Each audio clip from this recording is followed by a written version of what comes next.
ਅੱਜ ਦੇ ਪ੍ਰਸੰਗ ਵਿੱਚ 8ਵੀਂ ਅਸ਼ਟਪਦੀ ਦੇ 5 ਅਖੀਰਲੇ ਅੰਕ ਜੋ ਵਿਚਾਰ ਅਧੀਨ ਹਨ, ਜਿਸ ਅੰਦਰ ਬ੍ਰਹਮ ਗਿਆਨੀ ਦੇ ਜੀਵਨ ਵਿੱਚ ਜੋ ਬਖਸ਼ਿਸ਼ਾਂ ਰੱਬ ਵੱਲੋਂ ਮਿਲੀਆਂ, ਜਿਹੜੀ ਅਵਸਥਾ ਉਹਦੀ ਬਣੀ ਹੈ, ਉਹਦਾ ਵਰਣਨ ਗੁਰੂ ਅਰਜਨ ਦੇਵ ਪਾਤਸ਼ਾਹ ਜੀ ਕਰ ਰਹੇ। ਬ੍ਰਹਮ ਗਿਆਨੀ ਬ੍ਰਹਮ ਨੂੰ ਜਾਣਨ ਵਾਲਾ ਹੈ, ਜਿਹਦੀ ਸਾਂਝ ਰੱਬ ਨਾਲ ਨਿਰੰਤਰ ਬਣਦੀ ਹੈ, ਲਗਾਤਾਰ। ਇਹ ਵੱਖਰੇ ਵੱਖਰੇ ਅਹੁਦੇ ਨੇ, ਵੱਖਰੇ ਵੱਖਰੇ ਅਵਸਥਾ ਨੇ। ਆਮ ਆਦਮੀ ਵੀ ਧਰਮੀ ਕਦੀ ਕਦੀ ਉਹਦੀ ਸਾਂਝ ਨਾਮ ਨਾਲ ਬਣਦੀ ਹੈ, ਇੱਕ ਦੋ ਪਲ ਵਾਸਤੇ। ਉਹਨੂੰ ਅਸੀਂ ਆਮ ਵਿਅਕਤੀ ਵਿੱਚ ਲੈ ਸਕਦੇ। ਫਿਰ ਉਸ ਤੋਂ ਥੋੜ੍ਹਾ ਜਿਹਾ ਅੱਗੇ ਜਿਸ ਨੂੰ ਸਾਧੂ ਕਿਹਾ ਹੈ, ਜਿਹੜੀ ਸਾਰੀ ਅਸ਼ਟਪਦੀ ਸਾਧ ਸ਼ਬਦ ਵਰਤਿਆ। ਸਾਧ ਵੀ ਦੋ ਤਰ੍ਹਾਂ ਦੇ, ਸਾਧੂ ਦੋ ਪ੍ਰਕਾਰ ਦੇ ਹਨ। ਇੱਕ ਉਹ ਜਿਹੜੇ ਸਾਧਨਾ ਕਰ ਕਰਕੇ ਇਸ ਮੰਜ਼ਿਲ ਤੇ ਜਾ ਪਹੁੰਚੇ ਨੇ, ਇੱਕ ਉਹ ਜਿਹੜੇ ਅਜੇ ਆਪਣੇ ਆਪ ਨੂੰ ਸਾਧਨ ਦਾ ਯਤਨ ਕਰ ਰਹੇ ਨੇ। ਦੋਵੇਂ ਹੀ ਸਾਧੂ ਨੇ। ਇਸੇ ਤਰ੍ਹਾਂ ਜੋ ਬ੍ਰਹਮ ਗਿਆਨੀ ਹੈ, ਇਹਦੇ ਵਿੱਚ ਇੱਕ ਵਿਸ਼ੇਸ਼ ਬਰਕਤ ਵਧੀ ਕਿ ਲਗਾਤਾਰ ਨਿਰੰਤਰ ਇਹਦੀ ਸਾਂਝ ਕਦੀ ਪਰਮਾਤਮਾ ਦੇ ਚਰਨਾਂ ਨਾਲੋਂ ਟੁੱਟਦੀ ਹੀ ਨਹੀਂ। ਇਉਂ ਕਹੋ ਵੀ ਉਸ ਨੂੰ ਸਾਂਝ ਬਣਾਉਣੀ ਨਹੀਂ ਪੈਂਦੀ। ਜਿਵੇਂ ਕਿ ਸਮੁੰਦਰ ਦੇ ਵਿੱਚ ਨਦੀ ਜਦੋਂ ਡਿੱਗ ਪਵੇ ਤਾਂ ਨਦੀ ਦਾ ਸਫ਼ਰ ਹੀ ਸਮਾਪਤ ਹੋ ਗਿਆ। ਹੁਣ ਉਸ ਨੂੰ ਤੁਰਨਾ ਨਹੀਂ ਪੈਂਦਾ। ਜਿੰਨਾ ਚਿਰ ਨਦੀ ਸਮੁੰਦਰ ਤੋਂ ਦੂਰ ਹੈ, ਉਹ ਸਫ਼ਰ ਵਿੱਚ ਹੈ, ਇੱਕ ਥਾਂ ਨੂੰ ਛੱਡ ਕੇ ਦੂਜੀ ਥਾਂ ਤੇ ਜਾਂਦੀ ਹੈ। ਪਰ ਜਦੋਂ ਸਮੁੰਦਰ ਦੇ ਵਿੱਚ ਚਲੀ ਗਈ, ਉਹਨੂੰ ਵਿਸ਼ਰਾਮ ਆ ਗਿਆ। ਜਿਹੜਾ ਇੱਕ ਰਹਾਉ ਦੀ ਤੁਕ ਹੈ ਇਸ ਬਾਣੀ ਵਿੱਚ, ਉਹਦੇ ਵਿੱਚ ਵਿਸ਼ਰਾਮ ਸ਼ਬਦ ਦੇ ਇਹ ਹੀ ਅਰਥ ਨੇ। ਸੁਖਮਣੀ ਸੁਖ ਅੰਮ੍ਰਿਤ ਪ੍ਰਭ ਨਾਮ, ਭਗਤ ਜਨਾ ਕੈ ਮਨ ਵਿਸ਼ਰਾਮ। ਵਿਸ਼ਰਾਮ ਦਾ ਅਰਥ ਹੁਣ ਅੱਗੇ ਜਾਣਾ ਹੀ ਕਿੱਥੇ ਹੈ। ਮੰਜ਼ਿਲ ਆ ਗਈ, ਘਰ ਆ ਗਿਆ, ਸਮੁੰਦਰ ਆ ਗਿਆ। ਨਦੀ ਸਮੁੰਦਰ ਦੇ ਵਿੱਚ ਲੀਨ ਹੋ ਗਈ। ਬ੍ਰਹਮ ਗਿਆਨੀ ਉਹ ਸ਼ਖਸੀਅਤ ਹੈ ਜਿਸ ਨੂੰ ਕੋਈ ਵੀ ਧਾਰਮਿਕ ਉਪਰਾਲਾ ਨਹੀਂ ਕਰਨਾ ਪੈਂਦਾ, ਯਾਨੀ ਕਿ ਉਦਮ ਨਹੀਂ ਕਰਨਾ ਪੈਂਦਾ ਵੀ ਇਹ ਜਪਾਂ ਤੇ ਤਾਂ ਜੁੜਾਂਗਾ। ਉਹ ਕ੍ਰਿਤਿਆ ਕਰਮ ਤੋਂ ਉੱਚਾ ਉੱਠ ਗਿਆ ਹੈ। ਕਰਮ ਦੀ ਉਹਨੂੰ ਜ਼ਰੂਰਤ ਨਹੀਂ, ਭਾਵੇਂ ਉਹ ਕਰੀ ਜਾਂਦਾ, ਸਰੀਰ ਧਾਰੀ ਹੋ ਕੇ ਕਰਦਾ। ਉਹ ਆਮ ਆਦਮੀ ਵਾਂਗੂ ਕਰ ਰਿਹਾ, ਪਰ ਉਹਨੂੰ ਜ਼ਰੂਰਤ ਨਹੀਂ ਹੈ। ਸੱਚ ਤਾਂ ਇਹ ਹੈ, ਕਿਉਂਕਿ ਕਿੱਥੇ ਜਾਣਾ, ਵਿੱਚ ਲੀਨ ਹੋ ਗਿਆ। ਨਾਨਕ ਲੀਨ ਭਇਓ ਗੋਬਿੰਦ ਸਿਉ, ਜਿਉਂ ਪਾਣੀ ਸੰਗ ਪਾਣੀ। ਬੜੀ ਉੱਚੀ ਦਸ਼ਾ ਹੈ। ਮਨ ਤਾਂ ਹਰ ਇੱਕ ਦਾ ਹੁੰਦਾ ਕਿ ਮੇਰੇ ਨਾਂ ਦੇ ਅੱਗੇ 2-4 ਨਾਮ ਲੱਗ ਹੀ ਜਾਣ ਤਾਂ ਚੰਗੀ ਗੱਲ। ਪਰ ਬ੍ਰਹਮ ਗਿਆਨੀ ਹੋਣ ਦਾ ਅਰਥ ਹੈ ਆਪਣੀ ਹੋਂਦ ਨੂੰ ਖਤਮ ਕਰ ਦੇਣਾ, ਆਪਣੇ ਆਪ ਨੂੰ ਮਿਟਾ ਦੇਣਾ। ਜਿਵੇਂ ਬੀਜ ਮਰ ਜਾਂਦਾ ਹੈ, ਫਿਰ ਰੁੱਖ ਬਣ ਕੇ ਪ੍ਰਗਟ ਹੁੰਦਾ ਹੈ। ਉਹ ਹੈ ਬ੍ਰਹਮ ਗਿਆਨੀ, ਜਿਹਦੀ ਆਪਣੀ ਹੋਂਦ ਸਮਾਪਤ ਹੋ ਗਈ। ਉਹ ਸਿਰਫ ਇੱਕ 5 ਭੌਤਿਕ ਪੁਤਲੇ ਵਾਂਗ ਸੰਸਾਰ ਤੇ ਵਿਚਰਦਾ। ਉਹਦੇ ਵਿਚਲਾ ਸਾਰਾ ਹੀ ਰੱਬ, ਸਾਰਾ ਹੀ ਪਰਮਾਤਮਾ। ਉਹਦੇ ਵਿੱਚ ਤੇ ਪਰਮਾਤਮਾ ਵਿੱਚ ਕੋਈ ਫਰਕ ਨਹੀਂ। ਇਸ ਤਰ੍ਹਾਂ ਦੀ ਉਹਦੀ ਸ਼ਖਸੀਅਤ ਹੈ, ਉਹਦੀ ਅਵਸਥਾ ਹੈ। ਔਰ ਜਿਹੜੀਆਂ ਉਹਦੇ ਅੰਦਰ ਬਰਕਤਾਂ ਵਰਤਦੀਆਂ ਹਨ, ਉਹਨਾਂ ਦਾ ਵਰਣਨ, ਉਹਨਾਂ ਦੀ ਵਿਆਖਿਆ ਸੱਚੇ ਪਾਤਸ਼ਾਹ ਗੁਰੂ ਅਰਜਨ ਦੇਵ ਮਹਾਰਾਜ ਪਹਿਲੇ ਸ਼ਬਦਾਂ ਵਿੱਚ ਕਹਿੰਦੇ, ਬ੍ਰਹਮ ਗਿਆਨੀ ਏਕ ਉਪਰ ਆਸ। ਸਭ ਤੋਂ ਔਖੀ ਚੀਜ਼ ਹੈ ਧਾਰਮਿਕ ਜਗਤ ਦੀ ਇਹ ਅਵਸਥਾ ਬਣਾਉਣੀ, ਆਸ ਇੱਕ ਤੇ ਲੈ ਆਉਣੀ। ਇਹ ਉਹਦੇ ਵਿੱਚ ਪੈਦਾ ਹੋਈ। ਆਸ ਇੱਕ ਤੇ ਕਰਨੀ ਬੜੀ ਕਠਿਨ, ਬਹੁਤ ਔਖਾ ਹੈ। ਇਸ ਕਰਕੇ ਦੋ ਤਰ੍ਹਾਂ ਦੇ ਲੋਕ ਨੇ ਧਾਰਮਿਕ ਜਗਤ ਵਿੱਚ। ਜਿਹੜੇ ਪਰਮਾਤਮਾ ਦੇ ਰਸਤੇ ਤੇ ਤੁਰਦੇ ਨੇ ਕਈ ਵਾਰੀ ਉਹਨਾਂ ਦੀ ਜ਼ਿੰਦਗੀ ਵਿੱਚ ਵਾਪਰਦਾ ਹੈ ਕਿ ਇੱਕ ਇੱਕ ਉਹਨਾਂ ਦੀ ਜ਼ਿੰਦਗੀ ਦੀ ਆਸ ਟੁੱਟਦੀ ਜਾਂਦੀ ਹੈ। ਤੁਸੀਂ ਕਦੀ ਵੇਖਣਾ ਅਸਲ ਵਿੱਚ ਇੱਕ ਦੀ ਆਸ ਪੈਦਾ ਹੀ ਦੋ ਤਰ੍ਹਾਂ ਨਾਲ ਹੋਵੇਗੀ। ਜਾਂ ਤੇ ਉਹਦੀ ਜ਼ਿੰਦਗੀ ਦੇ ਜਿੰਨੇ ਸਬੰਧ ਨੇ, ਜਿੰਨੇ ਸਹਾਰੇ ਨੇ, ਉਹ ਇੱਕ ਵਾਰੀ ਉਹਦੇ ਹੱਥੋਂ ਨਿਕਲ ਜਾਣ, ਉਹਨੂੰ ਇੰਜ ਲੱਗੇ ਮੈਂ ਇਕੱਲਾ ਰਹਿ ਗਿਆ, ਬਿਲਕੁਲ ਖਾਲੀ, ਮੇਰਾ ਕੋਈ ਸਹਾਰਾ ਨਹੀਂ, ਕੋਈ ਮਾਤਾ ਪਿਤਾ, ਕੋਈ ਪੁੱਤਰ ਇਸਤਰੀ, ਕੋਈ ਧਨ ਧਨਾੜ, ਕੋਈ ਰਾਜਨੀਤਿਕ ਸ਼ਕਤੀ, ਕੋਈ ਵੱਡੇ ਆਦਮੀ, ਪੰਚਾਇਤ, ਇਹ ਸਾਰਾ ਖੁੱਸ ਗਿਆ। ਉਸ ਹਾਲਤ ਵਿੱਚ ਆਦਮੀ ਨਿਰਾਸ਼ਤਾ ਵਿੱਚ ਜਾਏਗਾ, ਨਿਰਾਸ਼, ਆਸ ਤੋਂ ਰਹਿਤ, ਕੋਈ ਸਹਾਰਾ ਨਹੀਂ ਬਚਿਆ। ਉਸ ਹਾਲਤ ਵਿੱਚ ਆਦਮੀ ਇੱਕ ਦੀ ਆਸ ਕਰੇਗਾ, ਸਹਾਰੇ ਸਾਰੇ ਟੁੱਟ ਗਏ। ਕਈਆਂ ਦੀ ਜ਼ਿੰਦਗੀ ਵਿੱਚ ਵਾਪਰਦਾ। ਦੂਸਰੇ ਉਹ ਲੋਕ ਨੇ ਉਹ ਜਿਹੜੇ ਇਹਨਾਂ ਦੇ ਸਹਾਰਿਆਂ ਦੇ ਹੁੰਦਿਆਂ ਹੀ ਸੱਚਾਈ ਨੂੰ ਵੇਖ ਲੈਂਦੇ ਕਿ ਇਹ ਤੇਰੇ ਸਹਾਰੇ ਨਹੀਂ ਹਨ। ਉਹ ਬੜੇ ਘੱਟ ਨੇ ਜਿਹੜੇ ਸਾਧਨਾ ਦੁਆਰਾ, ਗਿਆਨ ਦੁਆਰਾ, ਸਿਮਰਨ ਦੁਆਰਾ ਵੇਖ ਲੈਂਦੇ ਨੇ ਕਿ ਇਸ ਧਰਤੀ ਤੇ ਤੇਰਾ ਕੋਈ ਸਹਾਰਾ ਨਹੀਂ ਰੱਬ ਤੋਂ ਬਿਨਾਂ। ਫਿਰ ਉਹ ਇਸ ਥਾਂ ਤੇ ਪਾਰ ਜਾਂਦੇ ਨੇ। ਜਾਂ ਫਿਰ ਇਹ ਦੋ ਹੀ ਰਸਤੇ ਮੈਂ ਕਹਿ ਰਿਹਾ ਸੀ। ਬ੍ਰਹਮ ਗਿਆਨੀ ਇਸ ਤਰ੍ਹਾਂ ਦੀਆਂ ਚੋਟਾਂ ਵਿੱਚੋਂ ਨਿਕਲਦਾ ਹੈ। ਉਹਦੀ ਆਸ ਸੰਸਾਰ ਤੋਂ ਟੁੱਟਦੀ, ਜਿੰਨੀ ਆਸ ਸੰਸਾਰ ਤੋਂ ਟੁੱਟਦੀ ਹੈ ਓਨੀ ਪਰਮਾਤਮਾ ਦੀ ਆਸ ਵੱਧਦੀ ਜਾਂਦੀ, ਨਿਰੰਤਰ ਵੱਧਦੀ ਜਾਂਦੀ ਹੈ। ਤੇ ਇੱਕ ਦਿਨ ਉਹ ਇੱਕ ਦੀ ਆਸ ਤੇ ਜਿਉਣ ਲੱਗ ਪੈਂਦਾ, ਇੱਕ ਨਾਲ ਜੁੜ ਜਾਂਦਾ ਹੈ। ਇਹਦੇ ਵਾਸਤੇ ਬਹੁਤ ਜ਼ਰੂਰੀ ਹੈ ਧਰਮ ਦੇ ਮਾਰਗ ਤੇ ਮਨੁੱਖ ਦੀ ਆਸ, ਮਨੁੱਖ ਦਾ ਸਹਾਰਾ ਇੱਕ ਤੇ ਡਿਪੈਂਡ ਨਹੀਂ ਰਹਿੰਦਾ। ਉਹ ਅੰਦਰੋਂ ਅੰਦਰੋਂ ਸੰਸਾਰ ਦੇ ਸਹਾਰਿਆਂ ਤੇ ਜਿਉਂਦਾ ਹੈ।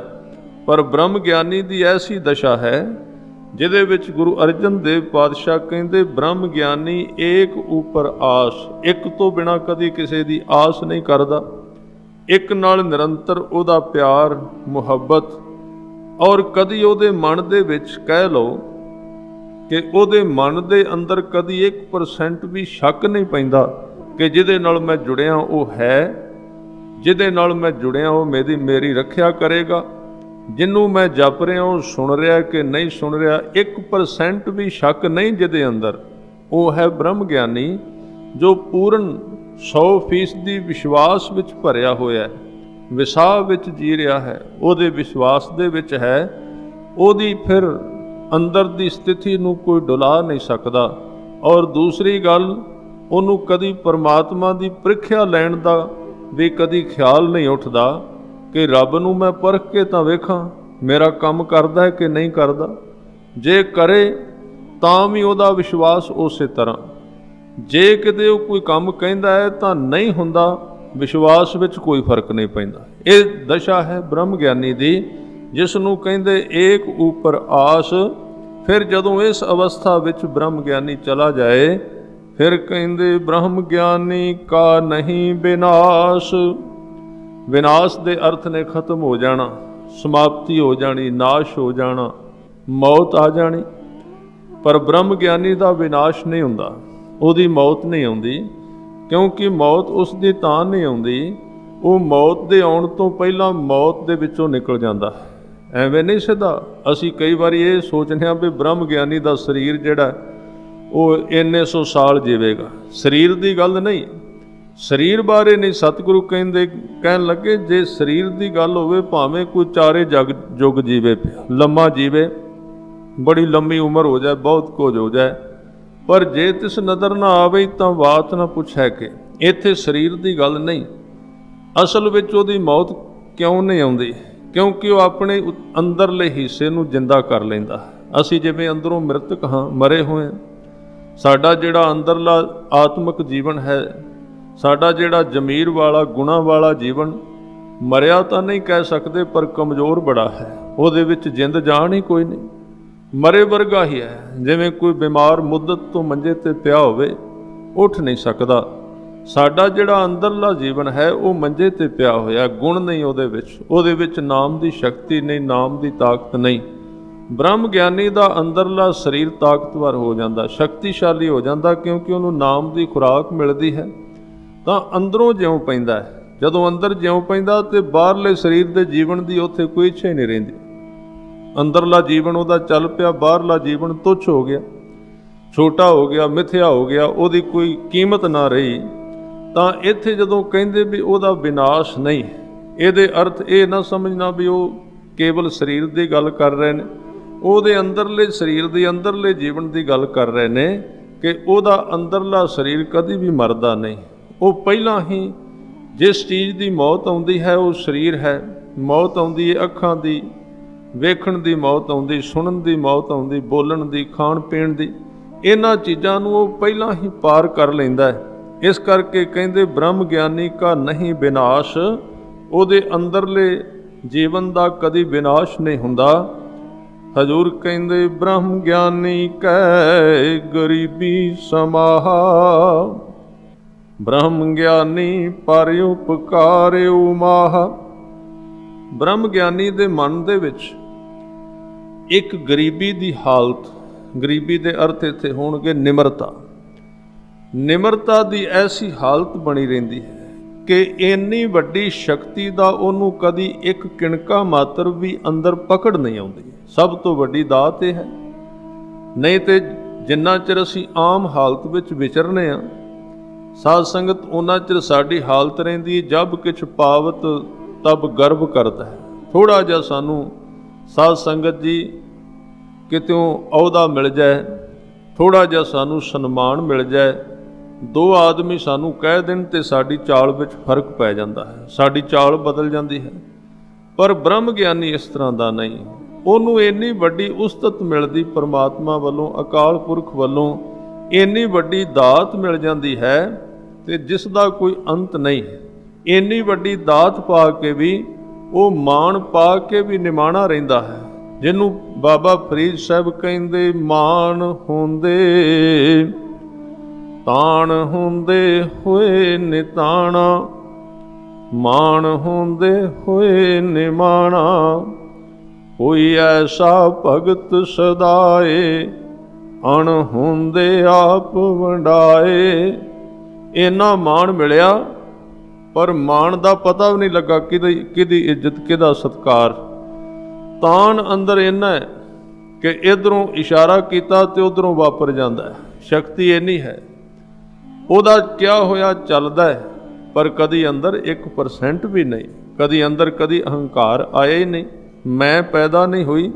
ਇਸ ਤਰ੍ਹਾਂ ਉਹ ਇੱਕ ਨਿਮਰਤਾ ਦੀ ਦਸ਼ਾ ਵਿੱਚ। ਔਰ ਇਹ ਵੀ ਇੱਕ ਸੱਚ ਹੈ ਸਾਧ ਸੰਗਤ ਜੀ, ਜਿਹੜਾ ਰੱਬ ਦਾ ਪਿਆਰ ਹੈ ਤੇ ਉਹਦਾ ਨਾਮ ਹੈ, ਉਹਦੇ ਪਾਉਣ ਵਾਲਾ ਭਾਂਡਾ ਜਿਹੜਾ ਉਹ ਗਰੀਬੀ ਹੈ, ਨਿਮਰਤਾ ਹੈ। ਜਿਸ ਧਰਮੀ ਬੰਦੇ ਕੋਲ ਨਿਮਰਤਾ ਨਹੀਂ, ਔਰ ਨਿਮਰਤਾ ਕੱਲੀ ਸ਼ਬਦਾਂ ਦੀ ਨਾ ਸਮਝਣਾ, ਬੜੇ ਬੜੇ ਮਿੱਠੇ ਸ਼ਬਦਾਂ ਵਾਲੇ ਨਿਮਰਤਾ ਦੇ ਜਿਹੜੇ ਬਣੇ ਬਣਾਏ ਬਨੌਟੀ ਵਾਕਿਆ ਬਣੇ ਹੋਏ ਨੇ, ਤੁਸੀਂ ਰੋਜ਼ ਸੁਣਦੇ ਹੋ, ਤੁਹਾਡੇ ਚਰਨਾਂ ਦੀ ਧੂੜ, ਹਾਂ ਇਹ ਹੈ ਉਹ, ਇਹ ਨਹੀਂ ਉੱਥੇ ਚੱਲਦਾ।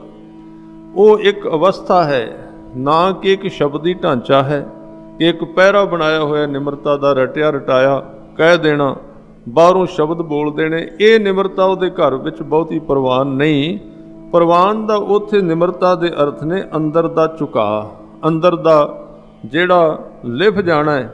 ਤੇ ਜਿਹਦੇ ਅੰਦਰ ਗਰੀਬੀ ਹੈ ਸਾਧ ਸੰਗਤ, ਜਿਹਦੇ ਮਨ ਦੇ ਵਿੱਚ ਨਿਮਰਤਾ ਹੈ, ਉਹ ਘੱਟ ਵੀ ਕਮਾਉਂਦਾ ਰੱਬ ਦਾ ਨਾਮ। ਜਿਹੜੀਆਂ ਚਾਰ ਕਣੀਆਂ ਪੈਂਦੀਆਂ ਨੇ ਅੰਦਰ ਟਿਕ ਜਾਂਦੀਆਂ, ਪਰ ਜਿਨ੍ਹਾਂ ਦੇ ਅੰਦਰ ਨਿਮਰਤਾ ਨਹੀਂ, ਉਹ ਕਮਾਉਂਦੇ ਭਾਵੇਂ ਕਿੰਨਾ ਰਹਿਣ, ਫਿਰ ਉੱਥੇ ਟਿਕਦਾ ਨਹੀਂ। ਜਿਹਨੂੰ ਬਾਬਾ ਫਰੀਦ ਸਾਹਿਬ ਕਹਿੰਦੇ ਨੇ, ਖਾਲੀ ਚੱਲੇ ਧਨੀ ਸਿਉ ਜਿਉਂ ਟਿੱਬੇ ਜਿਉਂ ਮੀਆਂ ਹੋ। ਜਿਵੇਂ ਟਿੱਬਿਆਂ ਤੇ ਮੀਂਹ ਪਵੇ, ਉੱਚੇ ਥਾਵਾਂ ਤੇ ਮੀਂਹ ਪਵੇ। ਹੁਣ ਤੁਸੀਂ ਵੇਖਿਆ ਹੋਵੇਗਾ ਉੱਚੇ ਥਾਂ ਜਿੰਨੇ ਨੇ, ਮੀਂਹ ਉਹਨਾਂ ਤੇ ਵੀ ਪੈਂਦਾ, ਪਰ ਕਦੀ ਉੱਥੇ ਪਾਣੀ ਨਹੀਂ ਖਲੋਂਦਾ, ਇੱਕ ਕਣੀ ਵੀ ਰੁਕਦੀ ਨਹੀਂ। ਜ਼ਰੂਰ ਥੋੜ੍ਹਾ ਜਿਹਾ ਗਿੱਲੇ ਹੋ ਜਾਂਦੇ, ਪਰ ਪਾਣੀ ਰੁਕਦਾ ਨੀਵੇਂ ਥਾਂ ਤੇ ਆ ਕੇ। ਇਸ ਤਰ੍ਹਾਂ ਬਾਣੀ ਭਾਵੇਂ ਕਿੰਨੀ ਪੜ੍ਹੀ ਜਾਈਏ, ਜੋ ਮਰਜ਼ੀ ਕਰੀ ਜਾਈਏ, ਜਿੰਨਾ ਚਿਰ ਅੰਦਰ ਥਾਂ ਨਹੀਂ ਬਣਦੀ, ਨਿਮਰਤਾ ਨਹੀਂ ਆਉਂਦੀ ਅੰਦਰ, ਉਹਨਾਂ ਚਿਰ ਬਾਣੀ ਟਿਕਦੀ ਨਹੀਂ। ਆਉਂਦੀ ਹੈ ਉਹਨਾਂ ਚਿਰ ਥੋੜ੍ਹਾ ਜਿਹਾ ਸੁਹਾਵਣਾਪਣ ਰਹਿੰਦਾ ਜਿੰਨਾ ਚਿਰ ਪੜ੍ਹਦੇ ਹਾਂ। ਜਦੋਂ ਅਸੀਂ ਵਿਹਾਰ ਵਿੱਚ ਵਿਚਰਨ ਲੱਗਦੇ ਹਾਂ ਤੇ ਉਹਦਾ ਅਸਰ ਜਿਹੜਾ ਹੈ ਘੱਟ ਹੋ ਜਾਂਦਾ ਹੈ। ਇਸ ਕਰਕੇ ਕਹਿੰਦੇ ਬ੍ਰਹਮ ਗਿਆਨੀ ਦੇ ਅੰਦਰ ਉਹੀ ਤਾਂ ਨਾਮ ਉਹਨੇ ਜਪਿਆ ਜਿਹੜਾ ਅਸੀਂ ਜਪਨੇ ਹਾਂ, ਉਹੀ ਬਾਣੀ ਉਸਨੇ ਪੜ੍ਹੀ ਜੋ ਅਸੀਂ ਰੋਜ਼ ਪੜ੍ਹਦੇ ਰਹਿੰਦੇ ਹਾਂ। ਫਰਕ ਕੀ ਪੈ ਗਿਆ? ਉਹਦੇ ਵਿੱਚ ਡੂੰਘਾਈ ਹੈ, ਉਹਦੇ ਵਿੱਚ ਭਾਂਡਾ ਹੈ, ਉਹਦੇ ਕੋਲ ਨਿਮਰਤਾ ਹੈ। ਬ੍ਰਹਮ ਗਿਆਨੀ ਕਹਿ ਗਰੀਬੀ, ਉਹਦੇ ਕੋਲ ਗਰੀਬੀ ਹੈ। ਇਸ ਕਰਕੇ ਸਮਾਹਾ ਉਸ ਗਰੀਬੀ ਦੇ ਭਾਂਡੇ ਵਿੱਚ ਨਾਮ ਰੂਪੀ ਪਦਾਰਥ ਸਮਾ ਜਾਂਦਾ, ਟਿਕ ਜਾਂਦਾ ਹੈ। ਔਰ ਜਦੋਂ ਉਹਦੇ ਵਿੱਚ ਗਰੀਬੀ ਆਉਂਦੀ ਹੈ ਨਾ, ਨਿਮਰਤਾ, ਔਰ ਉਹਦਾ ਨਾਮ ਟਿਕਦਾ ਹੈ, ਫਿਰ ਕਹਿੰਦੇ ਉਹਦੇ ਵਿੱਚ ਇੱਕ ਹੋਰ ਸੁਭਾਅ ਪੱਕ ਜਾਂਦਾ ਹੈ। ਉਹ ਸੁਭਾਅ ਕਿਹੜਾ ਹੈ? ਬ੍ਰਹਮ ਗਿਆਨੀ ਪਰ ਉਪਕਾਰ ਉਮਾਹ। ਬ੍ਰਹਮ ਗਿਆਨੀ ਪਰ ਉਪਕਾਰ ਵਾਸਤੇ ਅੰਦਰੋਂ ਉਮਾਹ ਵਿੱਚ, ਉਛਾਲੇ ਵਿੱਚ ਰਹਿੰਦਾ ਹੈ। ਜਿਵੇਂ ਇਉਂ ਕਹਿ ਲਈਏ ਕਿ ਉਹਨੂੰ ਪਰ ਉਪਕਾਰ ਕਰਨ ਵਾਸਤੇ ਕੋਈ ਸਕੀਮ ਨਹੀਂ ਬਣਾਉਣੀ ਪੈਂਦੀ, ਕੋਈ ਯੋਜਨਾ ਨਹੀਂ ਬਣਾਉਣੀ ਪੈਂਦੀ ਕਿ ਪਰ ਉਪਕਾਰ ਕਰਨਾ ਹੈ, ਕਿਸ ਨੂੰ ਬੁਲਾਵਾਂ, ਕਿਸ ਨੂੰ ਵੰਡਾਂ, ਕਿਸ ਨੂੰ ਦਿਆਂ। ਨਹੀਂ, ਜੋ ਉਹਦੇ ਸਾਹਮਣੇ ਆਇਆ ਬਸ, ਕੋਈ ਪਤਾ ਨਹੀਂ। ਤੁਸੀਂ ਸੁਣਿਆ ਹੋਵੇਗਾ ਭਗਤ ਨਾਮਦੇਵ ਜੀ, ਉਹਨਾਂ ਤੇ ਇਹ ਅਵਸਥਾ ਆਈ, ਜਿਹੜੀ ਆ ਪੰਕਤੀ ਲਿਖੀ ਹੋਈ ਹੈ, ਬ੍ਰਹਮ ਗਿਆਨੀ ਪਰ ਉਪਕਾਰ ਉਮਾਹ। ਇਹ ਦਸ਼ਾ ਉਹਨਾਂ ਤੇ ਬਣੀ। ਤਾਂ ਕਹਿੰਦੇ ਇੱਕ ਦਿਨ ਪ੍ਰਸ਼ਾਦਾ ਪਕਾਰਿਆ ਸੀ, ਤੇ ਪ੍ਰਸ਼ਾਦਾ ਥੋੜਾ ਜਿਹਾ ਰੱਖਿਆ। ਇੱਕ ਬਾਹਰੋਂ ਗਲੀ ਵਿੱਚ ਤੁਰਦਾ ਤੁਰਦਾ ਕੂਕਰ ਅੰਦਰ ਆ ਜਾਂਦਾ ਹੈ, ਤੇ ਕੁੱਤੇ ਦਾ ਸੁਭਾਅ ਹੈ ਕਿਤੇ ਨਾ ਕਿਤੇ ਕੁਝ ਨਾ ਕੁਝ ਖਾਣ ਵਾਸਤੇ ਚੁੱਕਣਾ। ਉਥੋਂ ਸਾਧ ਸੰਗਤ ਉਹਨੇ ਇੱਕ ਪ੍ਰਸ਼ਾਦਾ ਜਿਹੜਾ ਸੀ ਥਾਲੀ ਵਿੱਚੋਂ ਚੁੱਕ ਲਿਆ। ਭਗਤ ਜੀ ਥੋੜਾ ਜਿਹਾ ਪਰੇ ਸਨ। ਜਦੋਂ ਉਹਨੇ ਪ੍ਰਸ਼ਾਦਾ ਚੁੱਕਿਆ ਤੇ ਭਗਤ ਜੀ ਥੋੜਾ ਜਿਹਾ ਉਧਰ ਨੂੰ ਆਏ, ਉਹ ਡਰ ਗਿਆ। ਆਮ ਕੁੱਤਾ ਸੀ, ਉਹ ਪ੍ਰਸ਼ਾਦਾ ਲੈ ਕੇ ਬਾਹਰ ਦੌੜਿਆ, ਪਰ ਉਹ ਪ੍ਰਸ਼ਾਦਾ ਸੁੱਕਾ ਸੀ, ਖੁਸ਼ਕ ਸੀ, ਉਹਨੂੰ ਅਜੇ ਘਿਓ ਨਹੀਂ ਸੀ ਲਾਇਆ। ਭਗਤ ਜੀ ਘਿਓ ਲੈਣ ਗਏ ਸਨ ਆਪਣੇ ਲਾਣ ਲਈ, ਖਾਣ ਲਈ। ਹੱਥ ਵਿੱਚ ਉਹ ਭਾਂਡਾ ਜਿਹੜਾ ਫੜਿਆ ਹੋਇਆ, ਤੇ ਕੂਕਰ ਦੇ ਉਸ ਕੁੱਤੇ ਦੇ ਪਿੱਛੇ ਦੌੜ ਪਏ। ਪਿੱਛੇ ਪਿੱਛੇ ਜਾ ਰਹੇ ਨੇ, ਉਹ ਗਲੀ ਵਿੱਚ ਦੌੜਦਾ। ਹੁਣ ਕੁੱਤਾ ਤੇ ਉਹ ਆਮ ਹੈ, ਇਹਨੇ ਵੀ ਪਰਮਾਤਮਾ ਰੂਪ ਧਾਰ ਕੇ ਆਇਆ ਸੀ। ਆਮ ਕੁੱਤਿਆਂ ਦਾ ਵਿੱਚੋਂ ਸੀ, ਪਿੰਡ ਦੇ ਜਿਹੜੇ ਅਵਾਰਾ ਕੁੱਤੇ ਫਿਰਦੇ ਨੇ, ਆਮ ਸੀ। ਪਰ ਭਗਤ ਜੀ ਦੇ ਹੱਥ ਵਿੱਚ ਘਿਓ, ਉਹ ਪਿੱਛੇ ਪਿੱਛੇ ਦੌੜਦੇ ਨੇ, ਤੇ ਨਾਲੇ ਕਹਿੰਦੇ ਨੇ ਠਾਕੁਰ ਸੁੱਕਾ ਪ੍ਰਸ਼ਾਦਾ ਨਾ ਛਕਿਆ ਜੇ, ਘਿਓ ਲਵਾ ਲਓ। ਕੁੱਤਾ ਆਪਣੀ ਥਾਂ ਤੇ ਦੌੜਦਾ, ਉਹਨੂੰ ਇਹ ਹੈ ਵੀ ਇਹਦੇ ਹੱਥ ਵਿੱਚ ਵੱਟਾ ਹੈ, ਇੱਟ ਹੈ, ਮੈਨੂੰ ਮਾਰੇਗਾ। ਪਰ ਭਗਤ ਜੀ ਉਹਦੇ ਪਿੱਛੇ ਦੌੜੀ ਜਾਂਦੇ ਨੇ। ਰਾਹ ਵਿੱਚ ਜਿਹੜੇ ਲੋਕ ਮਿਲੇ, ਹੁਣ ਉਹ ਇਸ ਦਸ਼ਾ ਨੂੰ ਕਿਵੇਂ ਸਮਝ ਸਕਦੇ ਨੇ? ਉਹਨਾਂ ਨੇ ਜਦੋਂ ਵੇਖਿਆ ਵੀ ਨਾਮਦੇਵ ਘਿਓ ਲੈ ਕੇ ਕੁੱਤੇ ਪਿੱਛੇ ਭੱਜਦਾ ਹੈ, ਔਰ ਨਾਲੇ ਕਹਿੰਦਾ ਘਿਓ ਲਵਾ, ਤਾਂ ਉਹਨਾਂ ਨੇ ਕਿਹਾ ਵੀ ਅੱਗੇ ਤਾਂ ਸੁਣਿਆ ਸੀ ਲੋਕਾਂ ਤੋਂ ਵੀ ਇਹ ਥੋੜਾ ਜਿਹਾ ਨੂੰ ਫਰਕ ਹੈ ਕਿਸੇ ਗੱਲ ਦਾ, ਪਰ ਅੱਜ ਤੇ ਅੱਖਾਂ ਨਾਲ ਵੇਖ ਲਿਆ ਵੀ ਕੁੱਤੇ ਨੂੰ ਘਿਓ ਠਾਕਰ ਕਹੀ ਜਾਂਦਾ ਪਰਮਾਤਮਾ। ਪਰ ਉਹਨਾਂ ਨੂੰ ਉਸ ਦ੍ਰਿਸ਼ਟੀ ਦਾ ਪਤਾ ਨਹੀਂ, ਜਿਹਦੇ ਵਿੱਚ ਭਗਤ ਜੀ ਕਹਿੰਦੇ ਘਟ ਘਟ ਮੈਂ ਹਰ ਜੂ ਬਸੈ। ਗੁਰੂ ਤੇਗ ਬਹਾਦਰ ਸਾਹਿਬ ਜੀ ਦਾ ਬਚਨ ਹੈ, ਭਗਤ ਜੀ ਦਾ ਆਪਣਾ ਬਚਨ। ਉਹ ਕਹਿੰਦੇ ਸਭੈ ਘਟ ਰਾਮ ਬੋਲੇ, ਰਾਮਾ ਬੋਲੇ ਰਾਮ ਬਿਨਾ ਕੋ ਬੋਲੇ ਰੇ। ਏਕਲ ਮਾਟੀ ਕੁੰਜਰ ਚੀਂਟੀ ਭਾਂਜਨ ਹੈ ਬਹੁ ਨਾਨਾ ਰੇ। ਇਹ ਨਾਮਦੇਵ ਜੀ ਦੀ ਦ੍ਰਿਸ਼ਟੀ ਹੈ ਕਿ ਇਹਨਾਂ ਸਾਰਿਆਂ ਸਰੀਰਾਂ ਦੇ ਵਿੱਚ ਇੱਕ ਹੀ ਤਾਂ ਹੈ, ਉਹਦੇ ਵਿੱਚੋਂ ਉਹਦੀ ਜੋਤ ਪ੍ਰਗਟ ਹੋ ਜਾਂਦੀ। ਉਹ ਵੇਖ ਲੈਂਦੇ ਸਮ ਦ੍ਰਿਸ਼ਟੀ ਦੁਆਰਾ, ਉਹਨਾਂ ਵਿੱਚ ਇਸ ਤਰ੍ਹਾਂ ਦੀ ਦਸ਼ਾ ਬਣ ਜਾਂਦੀ ਕਿ ਉਹ ਪਰਉਪਕਾਰ।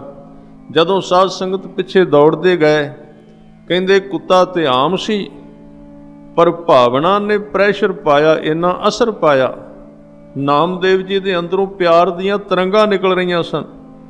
ਇੰਨਾ ਪ੍ਰੇਮ ਅੰਦਰੋਂ ਨਿਕਲਿਆ ਕਿ ਕੁੱਤੇ ਨੂੰ ਮਜਬੂਰ ਹੋ ਕੇ ਖਲੋਣਾ ਪਿਆ। ਕੁੱਤਾ ਵੀ ਖਲੋ ਗਿਆ ਤੇ ਨਾਮਦੇਵ ਉਹਦੇ ਕੋਲ ਚਲੇ ਗਏ। ਉਹਦੇ ਵਿੱਚੋਂ ਫਿਰ ਪ੍ਰਭੂ ਨੇ ਪ੍ਰਗਟ ਹੋ ਕੇ ਨਾਮਦੇਵ ਜੀ ਨੂੰ ਦਰਸ਼ਨ ਦਿੱਤੇ, ਦੀਦਾਰ ਦਿੱਤੇ, ਔਰ ਉੱਥੇ ਫਿਰ ਉਹਨਾਂ ਦਾ ਸੰਬੰਧ ਸੰਜੋਗ ਬਣਿਆ। ਇਹ ਕਾਰਨ ਕੀ ਹੈ? ਆਮ ਬੰਦੇ ਨੂੰ ਸਮਝ ਵਿੱਚ ਨਹੀਂ ਆਏਗਾ। ਨਾਮਦੇਵ ਜੀ ਦੀ ਜਿੰਨੀ ਬਾਣੀ ਹੈ, ਉਹ ਬਹੁਤੀ ਬਾਣੀ ਸਮ ਦ੍ਰਿਸ਼ਟੀ ਵਿੱਚੋਂ ਉਚਾਰੀ ਗਈ ਹੈ, ਜਿਹਦੇ ਵਿੱਚ ਹਰ ਇੱਕ ਜੀਵ ਦੇ ਵਿੱਚੋਂ ਇੱਕ ਨਿਰੰਕਾਰ ਦੇ ਦਰਸ਼ਨ ਹੁੰਦੇ ਹਨ।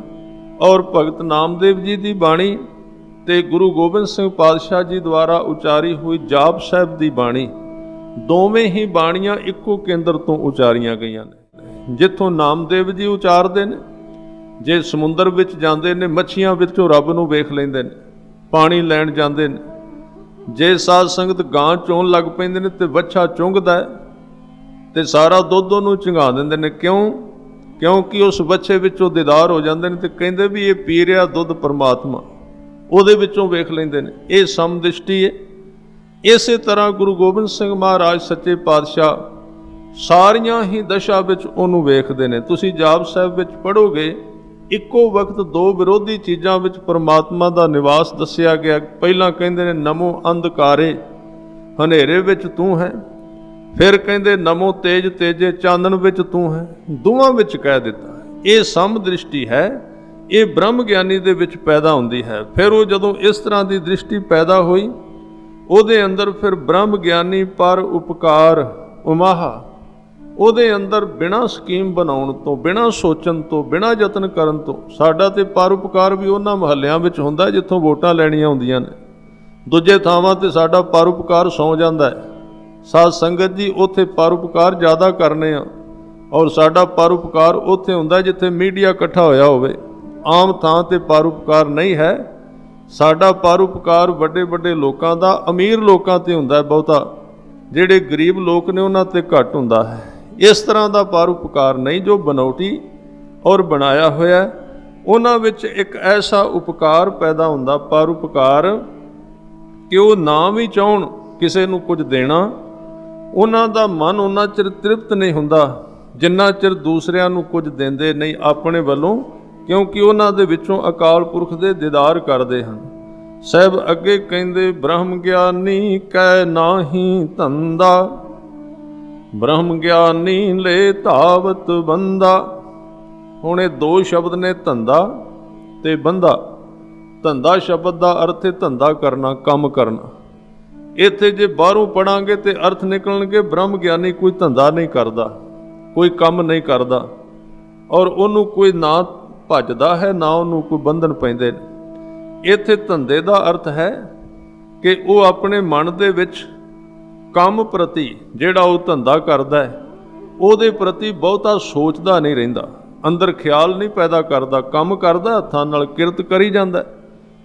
ਥੋੜਾ ਜਿਹਾ ਯੋਗ ਜਿੰਨਾ ਕੁ ਚਾਹੀਦਾ ਉਹਨਾਂ ਕੁ ਵਿਚਾਰ ਕਰ ਲੈਂਦਾ ਵੀ ਕੱਲ ਕੀ ਕਰਨਾ ਹੈ ਜਾਂ ਇਸ ਕੰਮ ਨੂੰ ਕਿਵੇਂ ਕਰਨਾ ਹੈ। ਪਰ ਇਹ ਨਹੀਂ ਕਿ ਸਾਰਾ ਦਿਨ ਕੰਮ ਕਰਦਿਆਂ 1 ਸਾਲ ਅੱਗੇ ਸੋਚਦੇ ਰਹਿਣਾ, 2 ਸਾਲ ਸੋਚਦੇ ਰਹਿਣਾ।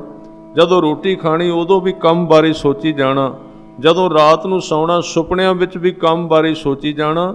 ਇਸ ਤਰ੍ਹਾਂ ਨਹੀਂ ਉਹ ਕਰਦਾ। ਉਹ ਧੰਦੇ ਤੋਂ, ਮਨ ਦੇ ਵਿਚਾਰਾਂ ਤੋਂ ਰਹਿਤ ਹੋ ਜਾਂਦਾ ਹੈ, ਧੰਦੇ ਤੋਂ ਪਾਰ ਨਿਕਲ ਜਾਂਦਾ ਹੈ। ਤੇ ਜਦੋਂ ਉਹਦੇ ਵਿਚਾਰ ਟੁੱਟ ਜਾਂਦੇ ਨੇ, ਵਿਚਾਰ ਰਹਿਤ ਨਿਰਵਿਚਾਰ ਹੋ ਕੇ ਕੰਮ ਕਰਦਾ ਹੈ, ਫਿਰ ਉਹ ਕੰਮ ਦੇ ਵਿੱਚ ਬੰਧਨਾਂ ਵਿੱਚ ਨਹੀਂ ਪੈਂਦਾ। ਬ੍ਰਹਮ ਗਿਆਨੀ ਲੈ ਧਾਵਤ, ਧਾਵਤ ਦਾ ਅਰਥ ਹੈ ਦੌੜਨਾ। ਉਹ ਆਪਣੇ ਦੌੜਦੇ ਹੋਏ ਮਨ ਨੂੰ ਬੰਨ੍ਹ ਲੈਂਦਾ ਹੈ, ਰੋਕ ਲੈਂਦਾ ਹੈ। ਜਦੋਂ ਅੰਦਰ ਧੰਦਾ ਹੀ ਨਾ ਚੱਲੇਗਾ ਤੇ ਬੰਧਨ ਕਿਵੇਂ ਪੈਣਗੇ? ਇਸ ਕਰਕੇ ਉਹ ਬੰਧਨਾਂ ਅਤੇ ਧੰਦੇ ਤੋਂ ਰਹਿਤ ਹੋ ਜਾਂਦਾ ਹੈ। ਹਜ਼ੂਰ ਕਹਿੰਦੇ ਬ੍ਰਹਮ ਗਿਆਨੀ ਕੈ ਹੋਏ ਸੋ ਭਲਾ। ਬਹੁਤ ਪਿਆਰੇ ਸ਼ਬਦ ਨੇ, ਬ੍ਰਹਮ ਗਿਆਨੀ ਕੈ ਹੋਏ ਸੋ ਭਲਾ। ਉਹਨੂੰ ਭਲਾ ਕਰਨਾ ਨਹੀਂ ਪੈਂਦਾ, ਸੋਚਣਾ ਨਹੀਂ ਪੈਂਦਾ। ਜਿਵੇਂ ਅਸੀਂ ਸੋਚ ਕੇ ਸਾਨੂੰ ਭਲਾ ਕਰਨਾ ਪੈਂਦਾ ਵੀ ਆਹ ਚੰਗਾ, ਇਹ ਮਾੜਾ ਹੈ, ਗਲਤ ਹੈ, ਠੀਕ ਹੈ, ਨਹੀਂ। ਉਹਦੇ ਤੋਂ ਇਉਂ ਕਹੋ ਕਿ ਮਾੜਾ ਹੋ ਹੀ ਨਹੀਂ ਸਕਦਾ, ਉਹਦੇ ਤੋਂ ਗਲਤ ਹੁੰਦਾ ਹੀ ਨਹੀਂ। ਐਸੀ ਦਸ਼ਾ ਉਹਦੀ ਬਣੀ ਰਹਿੰਦੀ ਹੈ ਵੀ ਕਦੀ ਉਹ ਚਾਹੇ ਵੀ, ਜੇ ਕਈ ਵਾਰੀ ਮਾਨਸਿਕ ਮੰਡਲ ਵਿੱਚ ਸੋਚ ਆ ਕੇ ਕੋਈ ਉਹ ਕਰਨਾ ਵੀ ਚਾਹੁੰਦਾ ਕਿਸੇ ਨਾਲ ਗੱਲ, ਕੋਈ ਇਸ ਤਰ੍ਹਾਂ ਦੀ ਵਿਪਰੀਤ ਦਸ਼ਾ ਬਣਾਉਣਾ ਵੀ ਚਾਹੁੰਦਾ, ਤਾਂ ਉਹਦੇ ਅੰਦਰ ਉਹਦੇ ਤੋਂ ਬੁਰਾ ਹੁੰਦਾ ਹੀ ਨਹੀਂ। ਉਹਦੇ ਹੱਥ ਰੁਕ ਜਾਂਦੇ ਨੇ, ਉਹਦਾ ਜੀਵਨ ਰੁਕ ਜਾਂਦਾ ਹੈ। ਉਹ ਕਦੀ ਵੀ ਇਹ ਨਹੀਂ ਕਰਦਾ ਕਿ ਕਦੀ ਕਿਸੇ ਦਾ ਬੁਰਾ ਕਰੇ। ਇਸ ਕਰਕੇ ਕਹਿੰਦੇ ਬ੍ਰਹਮ ਗਿਆਨੀ ਕੈ ਹੋਏ ਸੋ ਭਲਾ। ਉਹਦੇ ਹੱਥਾਂ ਤੋਂ ਸਦਾ ਹੀ ਭਲਾ ਹੁੰਦਾ ਹੈ, ਕਦੀ ਉਹਦੇ ਤੋਂ ਬੁਰਾ ਹੁੰਦਾ ਨਹੀਂ। ਇਸ ਕਰਕੇ ਕਹਿ ਰਹੇ ਨੇ ਬ੍ਰਹਮ ਗਿਆਨੀ ਸੋ ਫਲਾ। ਇਹ ਦੋ ਸ਼ਬਦ ਨੇ। ਬ੍ਰਹਮ ਗਿਆਨੀ ਨੂੰ ਜਿਹੜੇ ਫਲ ਨੇ ਉਹ ਬਹੁਤ ਵਧੀਆ ਲੱਗਦੇ ਨੇ। ਸੋ ਫਲ ਸਹਿਤ ਹੋ ਜਾਂਦਾ ਹੈ, ਕਿਉਂਕਿ ਹਰ ਇੱਕ ਬੂਟੇ ਦਾ ਪਹਿਲਾਂ ਬੀਜ ਹੁੰਦਾ ਹੈ, ਫਿਰ ਉਹਦੇ ਪੱਤੇ ਨਿਕਲਦੇ ਨੇ ਤੇ ਫਿਰ ਉਹਨੂੰ ਫਲ ਲੱਗਦਾ ਹੈ। ਇਸੇ ਤਰ੍ਹਾਂ ਸਾਡਾ ਜੀਵਨ ਇੱਕ ਬੂਟੇ ਵਰਗਾ ਹੈ। ਜਦੋਂ ਅਸੀਂ ਜਨਮ ਲਿਆ ਉਦੋਂ ਅਸੀਂ ਬੀਜ ਵਰਗੇ ਸਾਂ, ਤੇ ਜਿਹੜੇ ਬਹੁਤੇ ਤਾਂ ਆਪਾਂ ਇਸੇ ਤਰ੍ਹਾਂ ਉੱਗਣ ਤੋਂ ਬਿਨਾਂ ਹੀ ਵਾਪਸ ਮੁੜ ਜਾਂਦੇ, ਇਸੇ ਤਰ੍ਹਾਂ ਮੌਤ ਹੋ ਜਾਂਦੀ ਹੈ। ਪਰ ਜਿਹੜੇ ਬ੍ਰਹਮ ਗਿਆਨੀ, ਜਿਹੜੇ ਗੁਰਮੁਖ ਪਿਆਰੇ ਹਨ, ਉਹਨਾਂ ਦੇ ਅੰਦਰ ਬਸੰਤ ਆਉਂਦੀ ਹੈ, ਉਹਨਾਂ ਦੇ ਅੰਦਰ ਹਰਿਆਵਲ ਆਉਂਦੀ ਏ, ਤੇ ਉਹਨਾਂ ਨੂੰ ਕਈ ਫਲ ਲੱਗ ਜਾਂਦੇ ਨੇ, ਗੁਣਾਂ ਦੇ ਫਲ, ਉਹਨਾਂ ਵਿੱਚ ਕਈ ਚੰਗਿਆਈਆਂ ਦੇ ਫਲ ਉਹਨਾਂ ਨੂੰ ਲੱਗਦੇ ਹਨ। ਇਸ ਤਰ੍ਹਾਂ ਸਾਹਿਬ ਕਹਿੰਦੇ ਬ੍ਰਹਮ ਗਿਆਨੀ ਸੋ ਫਲ ਫਲਾ। ਹਜ਼ੂਰ ਕਹਿੰਦੇ ਬ੍ਰਹਮ ਗਿਆਨੀ ਸੰਗ ਸਗਲ ਉਧਾਰ, ਨਾਨਕ ਬ੍ਰਹਮ ਗਿਆਨੀ ਜਪੈ ਸਗਲ ਸੰਸਾਰ। ਬ੍ਰਹਮ ਗਿਆਨੀ ਦੇ ਨਾਲ ਸੰਗ ਕਰਨ ਵਾਲੇ ਲੋਕ, ਉਹਨਾਂ ਦਾ ਵੀ ਉਧਾਰ ਹੋ ਜਾਂਦਾ ਹੈ, ਉਹਨਾਂ ਦਾ ਵੀ ਭਲਾ ਹੋ ਜਾਂਦਾ ਹੈ। ਔਰ ਇੱਥੇ ਕਹਿੰਦੇ ਨੇ ਬ੍ਰਹਮ ਗਿਆਨੀ ਜਪੈ ਸਗਲ ਸੰਸਾਰ। ਇਹਦੇ ਅਰਥ ਧਿਆਨ ਨਾਲ ਸਰਵਣ ਕਰਨਾ। ਇਹਦੇ ਅਰਥ ਇਹ ਨਹੀਂ ਕਿ ਲੋਕ ਬ੍ਰਹਮ ਗਿਆਨੀ ਨੂੰ ਜਪਦੇ ਨੇ, ਇਹਦੇ ਭਾਵ ਅਰਥ ਨੇ ਕਿ ਬ੍ਰਹਮ ਗਿਆਨੀ ਦੇ ਰਾਹੀਂ, ਉਹਦੀ ਸੰਗਤ ਕਰਕੇ ਲੋਕ ਜੋ ਜਪਦੇ ਨੇ, ਸਾਰਾ ਸੰਸਾਰ ਉਹਨਾਂ ਦੇ ਰਾਹੀਂ ਜਪਦਾ ਹੈ, ਭਾਵ ਉਹਨਾਂ ਦੇ ਸਹਾਰੇ ਨਾਲ, ਕਿਉਂਕਿ ਉਹਨਾਂ ਵਿੱਚੋਂ ਵਿਸ਼ਵਾਸ ਪ੍ਰਗਟ ਹੁੰਦਾ ਹੈ। ਆਪਾਂ ਸਿੱਧਾ ਕੋਈ ਕੰਮ ਕਰਾਂਗੇ, ਸਾਡੇ ਵਿੱਚ ਵਿਸ਼ਵਾਸ ਨਹੀਂ, ਸਾਡਾ ਮਨ ਡੋਲਦਾ ਰਹੇਗਾ।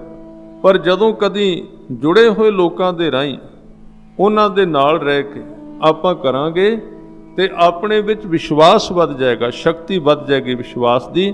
ਇਸ ਤਰ੍ਹਾਂ ਕਹਿੰਦੇ ਬ੍ਰਹਮ ਗਿਆਨੀ ਨਾਨਕ ਬ੍ਰਹਮ ਗਿਆਨੀ ਜਪੈ ਸਗਲ ਸੰਸਾਰ। ਸਾਰਾ ਸੰਸਾਰ ਜੇ ਚਾਹੇ ਤਾਂ ਬ੍ਰਹਮ ਗਿਆਨੀ ਦੇ ਸਹਾਰੇ ਦੇ ਨਾਲ, ਜਿਨ੍ਹਾਂ ਦੇ ਵਿੱਚ ਨਾਮ ਦੀ ਦਾਤ ਵਸੀ ਹੋਈ ਹੈ, ਉਹਨਾਂ ਦੇ ਰਾਹੀਂ ਸਾਰਾ ਸੰਸਾਰ ਕਹਿੰਦੇ ਜਪਦਾ ਹੈ ਔਰ ਜਪਣ ਵਿੱਚ ਸਫਲ ਹੋ ਜਾਂਦਾ ਹੈ। ਗੁਰੂ ਅਰਜਨ ਦੇਵ ਪਾਤਸ਼ਾਹ ਅਗਲੇ ਬਚਨ ਵਿੱਚ ਕਹਿੰਦੇ ਬ੍ਰਹਮ ਗਿਆਨੀ ਕੈ ਏਕੈ ਰੰਗ। ਰੰਗ ਦੇ ਅਰਥ ਨੇ ਪ੍ਰੇਮ। ਹੁਣ ਉਹਦੇ ਵਿੱਚ ਇੱਕ ਵਿਸ਼ੇਸ਼ਤਾ ਇਹ ਹੈ ਕਿ ਉਹ ਇੱਕ ਦੇ ਪ੍ਰੇਮ ਵਿੱਚ ਨਿਰੰਤਰ ਜਿਉਂਦਾ ਹੈ। ਔਰ ਇਹ ਵੀ ਸਚਾਈ ਹੈ, ਬਸ ਸਾਡੇ ਮਾਰਗ ਦੇ ਵਿੱਚ, ਸਾਡੇ ਰਾਹ ਦੇ ਵਿੱਚ ਕਾਮਯਾਬੀ ਨਾ ਮਿਲਣ ਦਾ ਇੱਕੋ ਹੀ ਕਾਰਨ ਹੈ ਕਿ ਸਾਡੇ ਮਨ ਦੇ ਵਿੱਚ ਕਈ ਪ੍ਰਕਾਰ ਦੇ ਰੰਗ ਨੇ, ਕਈ ਪ੍ਰਕਾਰ ਦੇ ਪ੍ਰੇਮ ਨੇ। ਵੰਡਿਆ ਹੋਇਆ ਮਨ ਕਈ ਪ੍ਰੇਮਾਂ ਵਿੱਚ, ਇੱਕ ਪ੍ਰੇਮ ਨਹੀਂ। ਜਿੱਦਣ ਇੱਕ ਪ੍ਰੇਮ ਹੋ ਗਿਆ ਤਾਂ ਸਾਧ ਸੰਗਤ ਸਫ਼ਰ ਬੜਾ ਹੀ ਛੋਟਾ ਹੈ। ਸਾਡੇ ਵਿੱਚ ਕਈ ਪ੍ਰਕਾਰ ਦੀਆਂ ਖਿੱਚਾਂ ਨੇ, ਜਿਵੇਂ ਕਿ ਆਰੰਭ ਵਿੱਚ ਆਇਆ ਸੀ ਬ੍ਰਹਮ ਗਿਆਨੀ ਏਕ ਉਪਰ ਆਸ। ਸਾਡੇ ਕਈ ਪੁਰਾਣੇ ਜਨਮਾਂ ਦੇ ਜਿਹੜੇ ਅਭਿਆਸ ਨੇ, ਸਾਡੇ ਮਨ ਦੀ ਪ੍ਰੀਤ ਉੱਥੇ ਖੁੱਭੀ ਰਹਿੰਦੀ ਹੈ। ਮਾਈਂਡ ਦਾ ਇੱਕ ਹਿੱਸਾ ਧਰਮ ਨੂੰ ਕਮਾਉਣਾ ਚਾਹੁੰਦਾ ਹੈ, ਸੁਣ ਕੇ ਪ੍ਰਭਾਵਿਤ ਹੋ ਜਾਂਦਾ। ਉਹ ਵੀ ਬੀਜ ਅੰਦਰ ਹੁੰਦੇ ਨੇ ਕਿ ਮੈਂ ਧਰਮ ਨੂੰ ਕਮਾਵਾਂ, ਜੋ ਕੁਝ ਗੁਰਬਾਣੀ ਵਿੱਚ ਹੈ ਜ਼ਿੰਦਗੀ ਵਿੱਚ ਮੈਂ ਉਹਨੂੰ ਆਪਣੇ ਜੀਵਨ ਵਿੱਚ ਪ੍ਰੈਕਟੀਕਲ ਕਰਾਂ, ਇਹ ਵੀ ਸ਼ੌਂਕ ਹੁੰਦਾ। ਪਰ ਸਾਧ ਸੰਗਤ, ਇਹ ਸ਼ੌਂਕ ਹੋਣ ਦੇ ਬਾਵਜੂਦ ਕਿਤੇ ਡੂੰਘੇ ਥਾਂ ਤੇ ਅੰਦਰ ਨੁਕਸ ਹੁੰਦਾ ਹੈ, ਕਿਸੇ ਥਾਂ ਤੇ। ਜਿਵੇਂ ਤੁਸੀਂ ਵੇਖੋ ਕਿ ਭਾਵੇਂ ਲੱਕੜ ਕਿੰਨੀ ਬਾਹਰੋਂ ਪਾਲਿਸ਼ ਕੀਤੀ ਹੋਵੇ, ਜੇ ਉਸ ਲੱਕੜ ਦੇ ਵਿੱਚ ਘੁਣ ਲੱਗਾ ਹੋਵੇ ਨਾ, ਕੀੜਾ ਲੱਗਾ ਹੋਵੇ, ਤੇ ਉਸ ਲੱਕੜ ਦੀ ਤਾਕਤ ਘਟ ਜਾਂਦੀ ਹੈ, ਉਹ ਵਜਨ ਚੁੱਕਣ ਦੇ ਵਿੱਚ ਸਮਰੱਥ ਨਹੀਂ ਰਹਿੰਦੀ। ਇਸੇ ਤਰ੍ਹਾਂ ਜਿਹੜੀ ਸਾਡੀ ਬੁੱਧੀ ਸਮਝ ਬਾਹਰੋਂ ਚਾਹੁੰਦੀ ਹੈ, ਪਰ ਸਾਡੇ ਅੰਦਰਲੇ ਪਾਸੇ ਕਿਤੇ ਖੋਖਲਾਪਣ ਹੁੰਦਾ ਹੈ, ਅਸ਼ਰਧਾ ਹੁੰਦੀ ਹੈ, ਬੇਵਿਸ਼ਵਾਸੀ ਹੁੰਦੀ ਹੈ। ਇਸ ਕਰਕੇ ਅਸੀਂ ਉਸ ਮਾਰਗ ਦੇ ਉੱਤੇ ਕਾਮਯਾਬ ਨਹੀਂ ਹੁੰਦੇ। ਜਿੱਦਣ ਇੱਕ ਦਾ ਪਿਆਰ ਗਹਿਰਾ ਹੋ ਗਿਆ, ਇੱਕ ਮਿੱਕ ਹੋ ਕੇ ਆਦਮੀ ਤੁਰਿਆ, ਤੇ ਇਸ ਰਾਹ ਤੇ ਉਹ ਬਹੁਤ ਜਲਦੀ ਕਾਮਯਾਬ ਹੋ ਜਾਂਦਾ। ਸਤਿਗੁਰੂ ਸੱਚੇ ਪਾਤਸ਼ਾਹ ਕਹਿੰਦੇ ਬ੍ਰਹਮ ਗਿਆਨੀ ਕੈ ਏਕੈ ਰੰਗ। ਬ੍ਰਹਮ ਗਿਆਨੀ ਇੱਕ ਦੇ ਪਿਆਰ ਦੇ ਵਿੱਚ ਜਿਉਂਦਾ, ਇੱਕ ਦੀ ਪ੍ਰੀਤ ਵਿੱਚ ਜਿਉਂਦਾ ਹੈ। ਔਰ ਇਸੇ ਪ੍ਰੀਤ ਦੇ ਕਾਰਨ ਸੱਚੇ ਪਾਤਸ਼ਾਹ ਕਹਿੰਦੇ ਬ੍ਰਹਮ ਗਿਆਨੀ ਕੈ ਬਸੈ ਪ੍ਰਭ ਸੰਗ। ਉਹਦੀ ਇਸ ਦਸ਼ਾ ਦੇ ਉੱਤੇ ਪਰਮਾਤਮਾ ਮੋਹਿਤ ਹੋ ਜਾਂਦਾ ਹੈ। ਉਹਦੇ ਵਿੱਚੋਂ ਜਦੋਂ ਪ੍ਰੇਮ ਦੀ ਸੁਗੰਧੀ ਆਉਂਦੀ ਹੈ, ਉਹ ਬਹੁਤੇ ਤਰਲੇ ਵੀ ਨਹੀਂ ਲੈਂਦਾ, ਰੱਬ ਨੂੰ ਬਹੁਤਾ ਕਹਿੰਦਾ ਵੀ ਨਹੀਂ, ਕੋਈ ਪੂਜਾ ਅਰਚਾ ਵੀ ਨਹੀਂ ਬਹੁਤੀ ਕਰਦਾ। ਆ ਜਿੰਨੇ ਭਗਤ ਹੋਏ ਨੇ ਗੁਰੂ ਗ੍ਰੰਥ ਸਾਹਿਬ ਜੀ ਦੀ ਬਾਣੀ ਵਿੱਚ, ਕਿੱਥੇ ਇਹਨਾਂ ਨੂੰ ਵਿਚਾਰਿਆਂ ਨੂੰ ਪੂਜਾ ਕਰਨੀ ਆਉਂਦੀ ਸੀ ਪਹਿਲਾਂ। ਬਸ ਬੜਾ ਪੰਡਤਾਂ ਨੇ ਡਰਾਇਆ, ਪੂਜਾ ਤੁਹਾਡੀ ਹੈ ਹੀ ਨਹੀਂ। ਜੇ ਕੋਈ ਵਿਚਾਰੇ ਵੇਖਾ ਵੇਖੀ ਕਰਦੇ ਵੀ ਸਨ ਤੇ ਉਹ ਵੀ ਅੱਗੇ ਪਿੱਛੇ ਹੋ ਜਾਂਦੀ ਸੀ, ਕਿਉਂਕਿ ਇਹ ਤਾਂ ਸਿੱਖਣ ਦਾ ਮਾਮਲਾ ਹੈ ਨਾ ਸਿੱਖੀ ਸੀ ਉਹਨਾਂ ਨੇ। ਪਰ ਉਹਨਾਂ ਦੇ ਵਿੱਚ ਪ੍ਰੇਮ ਸੀ। ਜਿਸ ਪ੍ਰੇਮ ਤੋਂ ਮੋਹਿਤ ਹੋ ਕੇ ਪਰਮਾਤਮਾ ਉਹਨਾਂ ਦੇ ਨਾਲ ਰਹਿਣ ਲੱਗ ਪਿਆ, ਬਿਲਕੁਲ ਨੇੜੇ ਉਹਨਾਂ ਦਾ ਸੰਗ ਕਰਨ ਲੱਗ ਪਿਆ, ਉਹਨਾਂ ਦੇ ਨਜ਼ਦੀਕ ਵਰਤਣ ਲੱਗ ਪਿਆ, ਨੇੜੇ ਰਹਿਣ ਲੱਗ ਪਿਆ। ਇਹ ਦਸ਼ਾ ਉਹਨਾਂ ਵਿੱਚ ਬਣੀ। ਹਜ਼ੂਰ ਕਹਿੰਦੇ ਬ੍ਰਹਮ ਗਿਆਨੀ ਕੈ ਨਾਮ ਆਧਾਰ, ਬ੍ਰਹਮ ਗਿਆਨੀ ਕੈ ਨਾਮ ਪਰਵਾਰ। ਆਧਾਰ ਕਹਿੰਦੇ ਨੇ ਜਿਸ ਚੀਜ਼ ਦੇ ਉੱਤੇ ਸਭ ਕੁਝ ਖੜਾ ਹੋਵੇ। ਆਧਾਰ ਦੇ ਅਰਥ ਨੇ ਨੀਂਹ, ਆਧਾਰ ਦੇ ਅਰਥ ਨੇ ਪੈਰ। ਜਿਵੇਂ ਸਾਡਾ ਸਾਰਾ ਸਰੀਰ ਠੀਕ ਹੋਵੇ, ਪਰ ਜੇ ਸਾਡੇ ਪੈਰ ਨਾ ਕੰਮ ਕਰਨ ਤੇ ਆਪਾਂ ਤੁਰ ਨਹੀਂ ਸਕਦੇ, ਇੱਕ ਥਾਂ ਤੋਂ ਦੂਜੀ ਥਾਂ ਤੇ ਜਾ ਨਹੀਂ ਸਕਦੇ। ਬ੍ਰਹਮ ਗਿਆਨੀ ਦੇ ਪੈਰ ਯਾਨੀ ਕਿ ਆਧਾਰ, ਉਹਦੀ ਜ਼ਿੰਦਗੀ ਦਾ ਆਸਰਾ ਨਾਮ ਹੋ ਜਾਂਦਾ। ਨਾਮ ਉਹਦੀ ਜ਼ਿੰਦਗੀ ਦੇ ਆਧਾਰ ਵਿੱਚ ਰਹਿੰਦਾ, ਭਾਵ ਉਹਦੇ ਤੋਂ ਬਿਨਾ ਉਹ ਜੀ ਨਹੀਂ ਸਕਦਾ। ਔਰ ਬ੍ਰਹਮ ਗਿਆਨੀ ਦਾ ਜਿਹੜਾ ਪਰਿਵਾਰ ਹੈ ਨਾ, ਉਹ ਵੀ ਨਾਮ ਹੀ ਬਣ ਜਾਂਦਾ। ਯਾਨੀ ਪਰਿਵਾਰ ਦੀ ਜਿਹੜੀ ਉਹਦੀ ਇੱਛਾ ਹੈ, ਰੁਚੀ ਹੈ, ਉਹ ਵੀ ਨਾਮ ਦੇ ਵਿੱਚੋਂ ਪੂਰੀ ਹੋ ਜਾਂਦੀ। ਸੱਚੇ ਪਾਤਸ਼ਾਹ ਜੀ ਅੱਗੇ ਕਿਰਪਾ ਕਰਦੇ ਹੋਏ ਕਹਿੰਦੇ ਬ੍ਰਹਮ ਗਿਆਨੀ ਸਦਾ ਸਦ ਜਾਗਤ, ਬ੍ਰਹਮ ਗਿਆਨੀ ਅਹੰ ਬੁੱਧ ਤਿਆਗਤ। ਬ੍ਰਹਮ ਗਿਆਨੀ ਸਦਾ ਹੀ ਜਾਗਦਾ ਰਹਿੰਦਾ। ਹੁਣ ਇੱਥੇ ਜਾਗਣ ਦੇ ਅਰਥ ਕੇਵਲ ਸਰੀਰਕ ਜਾਗ ਨਹੀਂ ਹੈ, ਇਹ ਸਾਰੀਆਂ ਅੰਦਰ ਦੀਆਂ ਦਸ਼ਾ ਨੇ। ਸਦਾ ਸਦ ਜਾਗਤ, ਸਦਾ ਹੀ ਜਾਗਦਾ ਰਹਿੰਦਾ। ਕਿਵੇਂ ਜਾਗਦਾ? ਭਾਵੇਂ ਕਿ ਜਿਹੜੇ ਗੁਰਮੁਖ ਪਿਆਰੇ ਨਾਮ ਜਪਣ ਵਾਲੇ ਹਨ, ਉਹਨਾਂ ਦੀ ਸਰੀਰਕ ਨੀਂਦ ਵੀ ਘੱਟ ਹੋ ਜਾਂਦੀ ਹੈ, ਪਰ ਬੜੀ ਅੱਗੇ ਜਾ ਕੇ ਜਿਉਂ-ਜਿਉਂ ਉਹ ਅਭਿਆਸ ਵਿੱਚ ਅੱਗੇ ਵੱਧਦੇ ਨੇ, ਉਹਨਾਂ ਦੀ ਸਰੀਰਕ ਨੀਂਦ ਘਟਦੀ ਹੈ।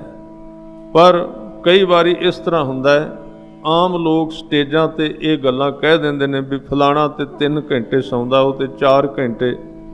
ਤਾਂ ਉਹਨਾਂ ਦੀ ਰੀਸ ਕਰਕੇ ਆਪਾਂ ਵੀ ਕਈ ਵਾਰੀ ਉਸ ਗਲਤ ਰਾਹ ਤੇ ਆਪਣੇ ਆਪ ਨੂੰ ਤੋਰ ਲਏ। ਉਹਨਾਂ ਵਾਸਤੇ ਉਹ ਠੀਕ ਹੈ, ਪਰ ਅਸੀਂ ਇਹ ਨਹੀਂ ਵੇਖਦੇ ਵੀ ਉਹ ਕਿਹੜੀ ਦਸ਼ਾ ਵਿੱਚ ਜੀ ਰਹੇ ਨੇ, ਉਹ ਕਦੋਂ ਦੇ ਤੁਰੇ ਹੋਏ ਨੇ। ਆਪਾਂ ਉਹਨਾਂ ਦੀ ਰੀਸ ਕਰਕੇ ਨੀਂਦ ਘੱਟ ਕਰ ਦਿੰਦੇ ਹਾਂ। ਵੈਸੇ ਆਮ ਸਰੀਰ ਵਾਸਤੇ 6-7 ਘੰਟੇ ਨੀਂਦ ਸਰੀਰਕ ਤੌਰ ਤੇ ਜ਼ਰੂਰੀ ਹੈ, ਕਿਉਂਕਿ ਜਿਹਨੇ ਸਿਮਰਨ ਕਰਨਾ, ਬਾਣੀ ਪੜ੍ਹਨੀ ਹੈ, ਉਹਦਾ ਹੋਰ ਵੀ ਇੱਕ ਕਾਰਨ ਹੈ ਕਿ ਉਹਦਾ ਕੰਮ ਦਿਮਾਗ ਦਾ ਹੋ ਜਾਂਦਾ, ਉਹਨੇ ਬੋਲਣਾ ਹੁੰਦਾ, ਉਹਦਾ ਸਿਰ ਦਾ ਕੰਮ ਹੈ।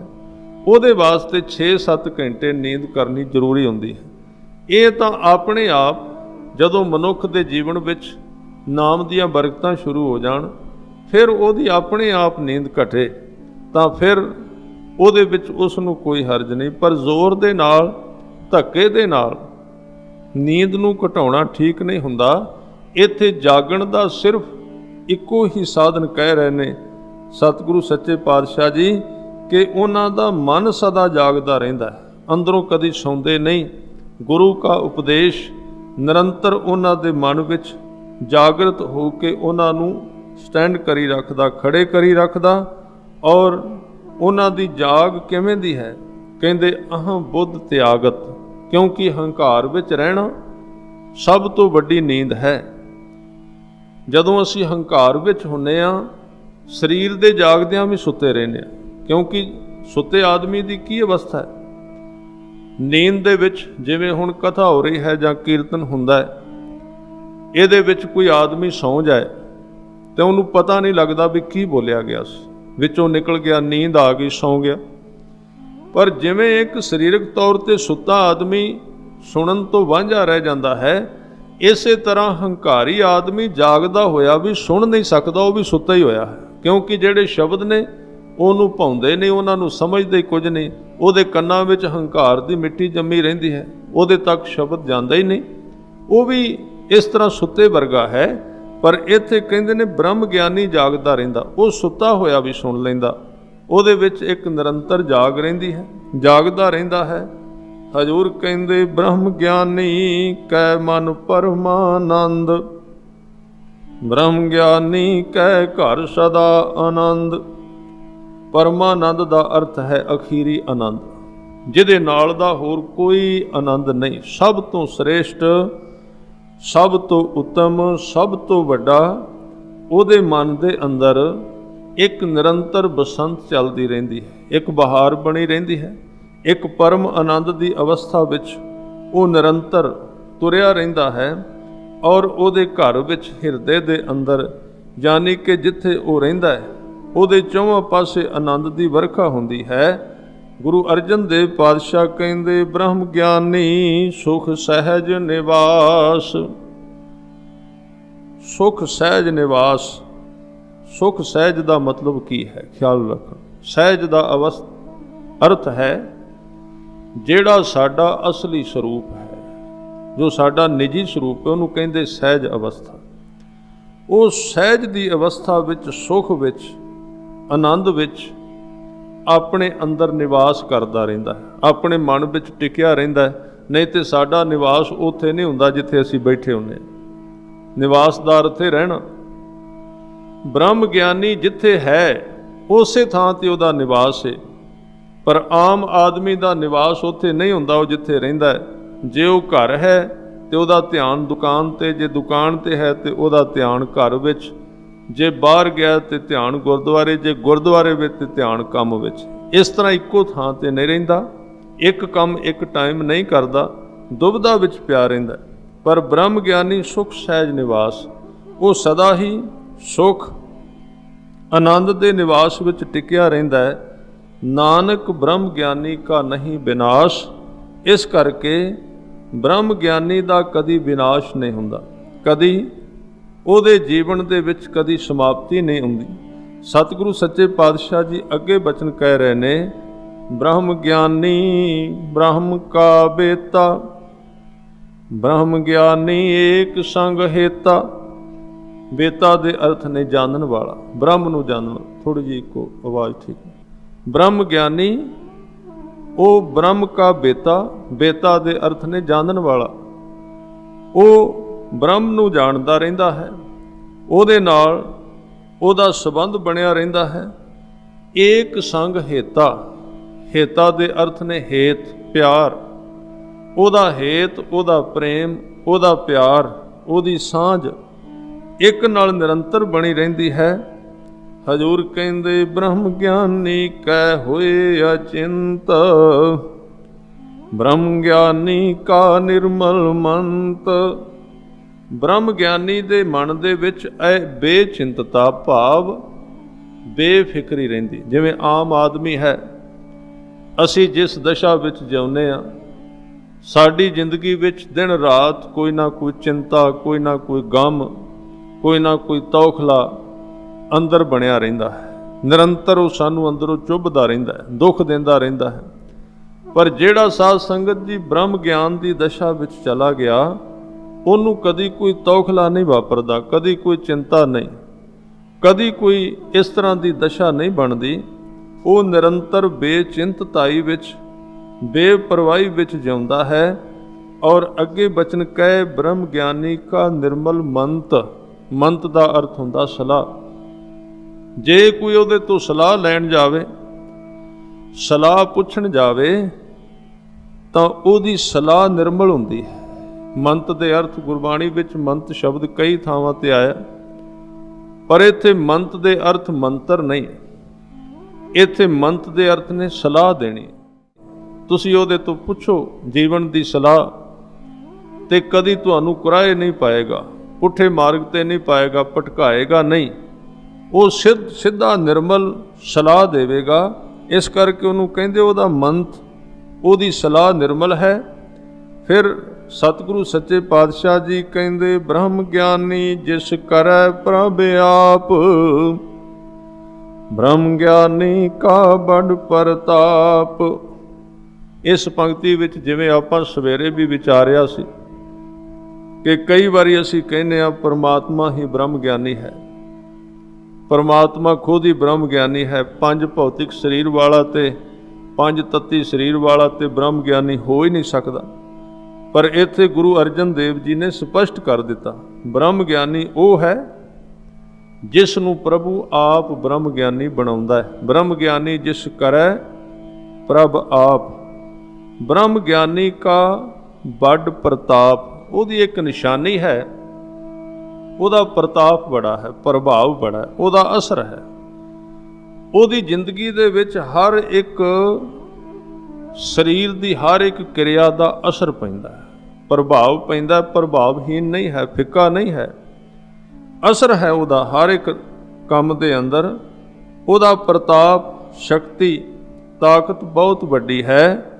ਹਜ਼ੂਰ ਕਹਿੰਦੇ ਬ੍ਰਹਮ ਗਿਆਨੀ ਕਾ ਦਰਸ ਬੜ ਭਾਗੀ ਪਾਈਐ, ਬ੍ਰਹਮ ਗਿਆਨੀ ਕੋ ਬਲ ਬਲ ਜਾਈਐ। ਹੁਣ ਉਹਦੇ ਦਰਸ਼ਨ ਵਡਭਾਗੀ ਨੂੰ ਹੁੰਦੇ ਨੇ, ਖਿਆਲ ਰੱਖ। ਔਰ ਮੈਂ ਵੀ ਬੇਨਤੀ ਕਰਾਂ, ਬ੍ਰਹਮ ਗਿਆਨੀ ਮਿਲ ਵੀ ਜਾਏ, ਉਹਨੂੰ ਅਸੀਂ ਵੇਖ ਵੀ ਲਈਏ, ਇਹ ਉਹਦੇ ਦਰਸ਼ਨ ਨਹੀਂ ਹੁੰਦੇ, ਖਿਆਲ ਰੱਖ। ਵੇਖਿਆ ਤੇ ਬੜਿਆਂ ਨੇ, ਗੁਰੂ ਨਾਨਕ ਦੇਵ ਜੀ ਨੂੰ ਕਿੰਨੇ ਲੋਕਾਂ ਨੇ ਵੇਖਿਆ ਹੈ, ਬਾਹਰ ਤੱਕ ਸੀਮਤ ਰਹਿ ਗਏ। ਦੁਕਾਨਦਾਰਾਂ ਨੇ ਆਪਣੀ ਨਜ਼ਰ ਨਾਲ ਵੇਖਿਆ, ਜ਼ਿਮੀਂਦਾਰਾਂ ਨੇ ਆਪਣੀ ਨਜ਼ਰ ਨਾਲ ਵੇਖਿਆ, ਮਾਤਾ ਪਿਤਾ ਨੇ ਆਪਣੀ ਨਜ਼ਰ ਨਾਲ ਵੇਖਿਆ। ਜਿਵੇਂ ਦੀ ਦ੍ਰਿਸ਼ਟੀ ਆਦਮੀ ਦੀ ਹੁੰਦੀ ਹੈ, ਉਸ ਤੋਂ ਜ਼ਿਆਦਾ ਉਹ ਨਹੀਂ ਵੇਖ ਸਕਦਾ, ਭਾਵੇਂ ਉਹਦੇ ਸਾਹਮਣੇ ਪਰਮਾਤਮਾ ਲਿਆ ਕੇ ਖੜਾ ਕਰ ਦੋ। ਇਸ ਕਰਕੇ ਇਸ ਮਾਰਗ ਦੇ ਉੱਤੇ ਬੜਾ ਯੋਗਦਾਨ ਹੈ ਮਨੁੱਖ ਦਾ ਆਪਣਾ ਵੀ। ਸਾਰਾ ਕੁਝ ਦੂਸਰੇ ਪਾਸਿਓਂ ਨਹੀਂ ਆਉਂਦਾ। ਇੱਥੇ ਇੱਕ ਦਸ਼ਾ ਕੰਮ ਕਰਦੀ, ਉਹਨੂੰ ਕਹਿੰਦੇ ਦੋਹੋਂ ਮਿਲ ਕਾਰਜ ਉਪਜੈ। ਦੋ ਚੀਜ਼ਾਂ ਇਕੱਠੀਆਂ ਹੋਣ ਤੇ ਤਾਂ ਕੰਮ ਹੁੰਦਾ ਹੈ। ਇੱਥੇ ਇਕੱਲੇ ਵੱਲੋਂ ਕੋਈ ਕਾਰਜ ਨਹੀਂ ਹੋ ਸਕਦਾ, ਦੋ ਪਾਸਿਆਂ ਤੋਂ ਕਾਰਜ ਹੋਵੇਗਾ। ਜੇ ਸਿੱਖ ਕੋਲ ਦ੍ਰਿਸ਼ਟੀ ਹੈ, ਗੁਰੂ ਨੇ ਬਖਸ਼ੀ ਹੈ, ਨਜ਼ਰ ਬਖਸ਼ੀ ਹੈ, ਹੋਰ ਘੱਟ ਹੋ ਗਿਆ। ਜੇ ਸਿੱਖ ਦੇ ਕੋਲ ਦ੍ਰਿਸ਼ਟੀ ਹੈ ਤਾਂ ਸਾਧ ਸੰਗਤ ਉਹ ਗੁਰੂ ਨੂੰ ਵੇਖ ਸਕੇਗਾ, ਭਾਵੇਂ ਉਹ ਗੁਰੂ ਵੱਲੋਂ ਦਿੱਤੀ ਗਈ ਹੈ।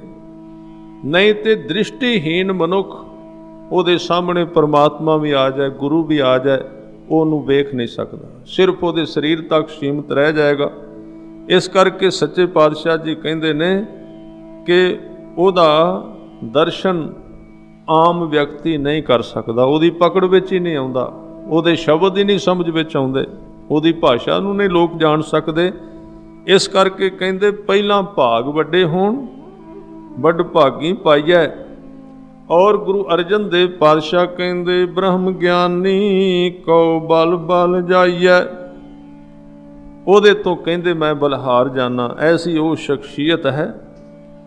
ਫਿਰ ਅੱਗੇ ਇੱਕ ਹੋਰ ਬਚਨ ਕੀਤਾ, ਹਜ਼ੂਰ ਕਹਿੰਦੇ ਬ੍ਰਹਮ ਗਿਆਨੀ ਕਉ ਖੋਜੈ ਮਹੇਸ਼ੁਰ, ਨਾਨਕ ਬ੍ਰਹਮ ਗਿਆਨੀ ਆਪ ਪਰਮੇਸ਼ਰ। ਮਹੇਸ਼ਰ ਦਾ ਅਰਥ ਹੈ ਦੇਵਤੇ। ਜਿਹੜੇ ਦੇਵਤਿਆਂ ਦੀ ਲੋਕ ਪੂਜਾ ਕਰਦੇ ਫਿਰਦੇ ਨੇ, ਉਹਨਾਂ ਨੂੰ ਮਨਾਉਂਦੇ ਫਿਰਦੇ ਨੇ, ਪੂਜਾ ਚੱਲਦੀ ਹੈ, ਉਹ ਦੇਵਤੇ ਬ੍ਰਹਮ ਗਿਆਨੀ ਨੂੰ ਲੱਭਦੇ ਫਿਰਦੇ ਨੇ।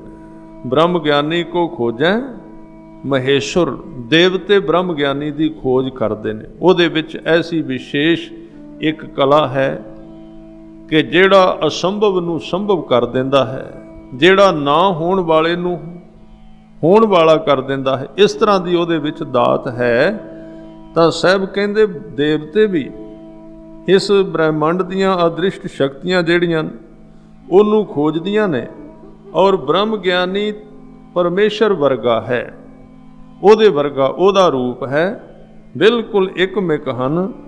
ਸਤਿਗੁਰੂ ਸੱਚੇ ਪਾਤਸ਼ਾਹ ਜੀ ਅੱਗੇ ਬਚਨ ਕਹਿ ਰਹੇ ਨੇ, ਬ੍ਰਹਮ ਗਿਆਨੀ ਕੀ ਕੀਮਤ ਨਾਹੀਂ, ਬ੍ਰਹਮ ਗਿਆਨੀ ਕੈ ਸਗਲ ਮਨ ਮਾਹੇ।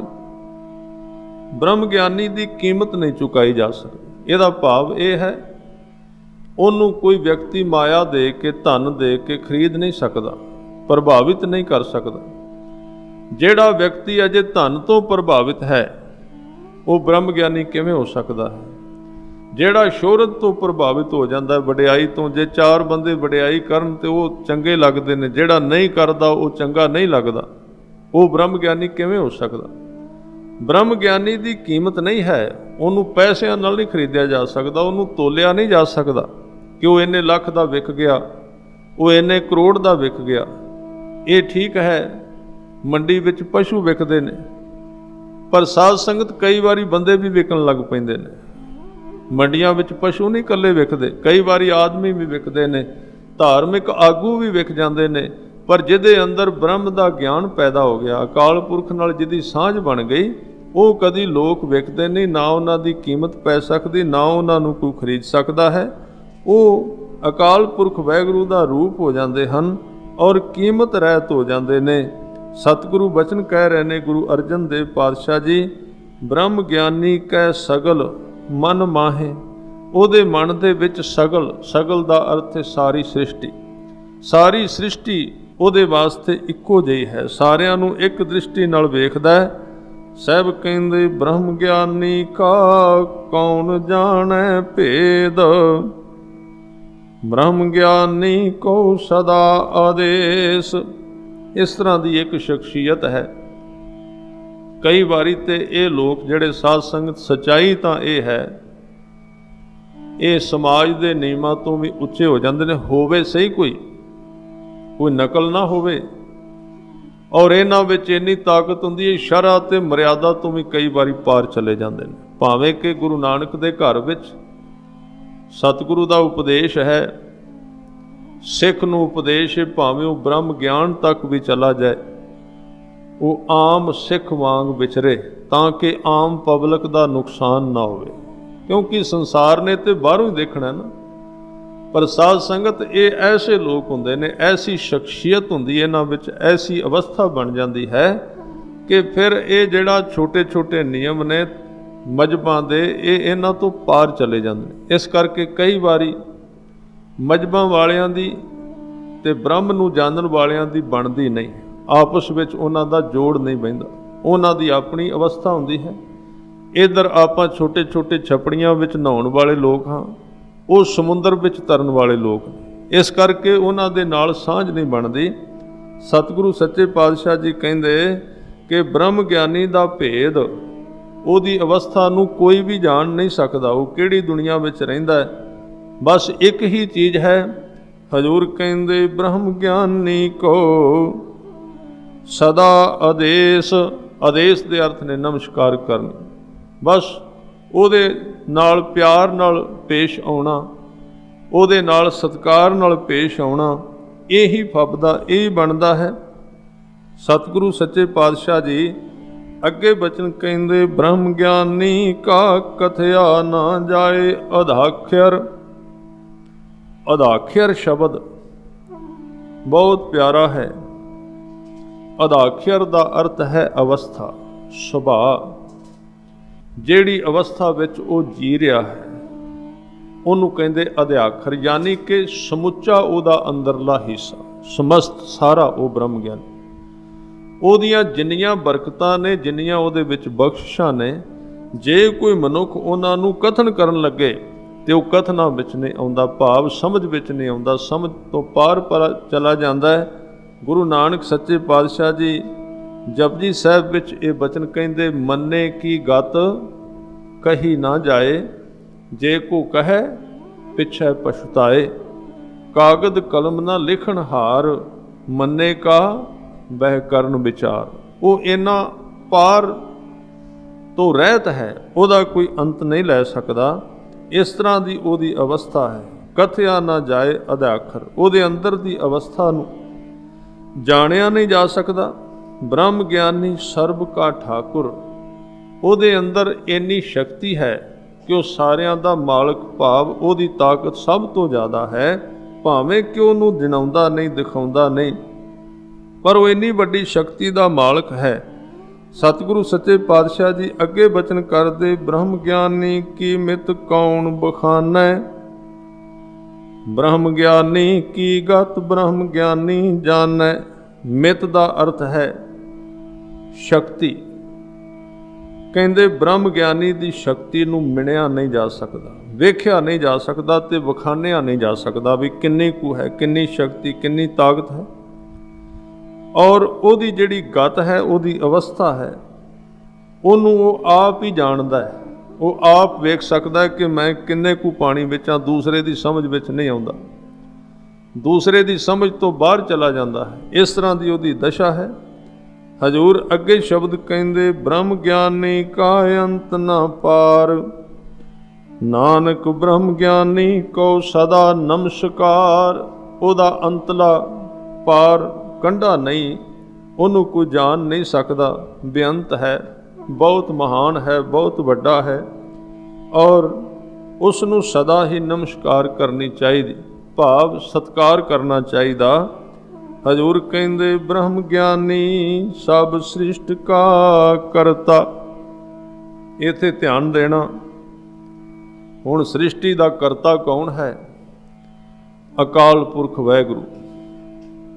सृष्टि का करता वैसे शब्द नूं मन्निया, नाम नूं, नाम तो सारी सृष्टि पैदा हुई है, शब्द तो पैदाइश हुई है।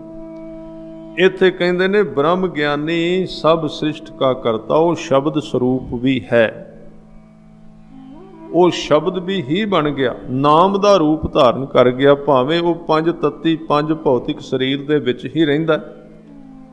एक आम मनुख वांग उहदे हथ पैर भी हन, पर उहदी जिहड़ी अंदरली दशा है ना, वो इन्नी महान बन गई कि वो सृष्टि की रचना कर सकता है। वेखो कितनी ताकत होगी सृष्टि नूं रच लेना।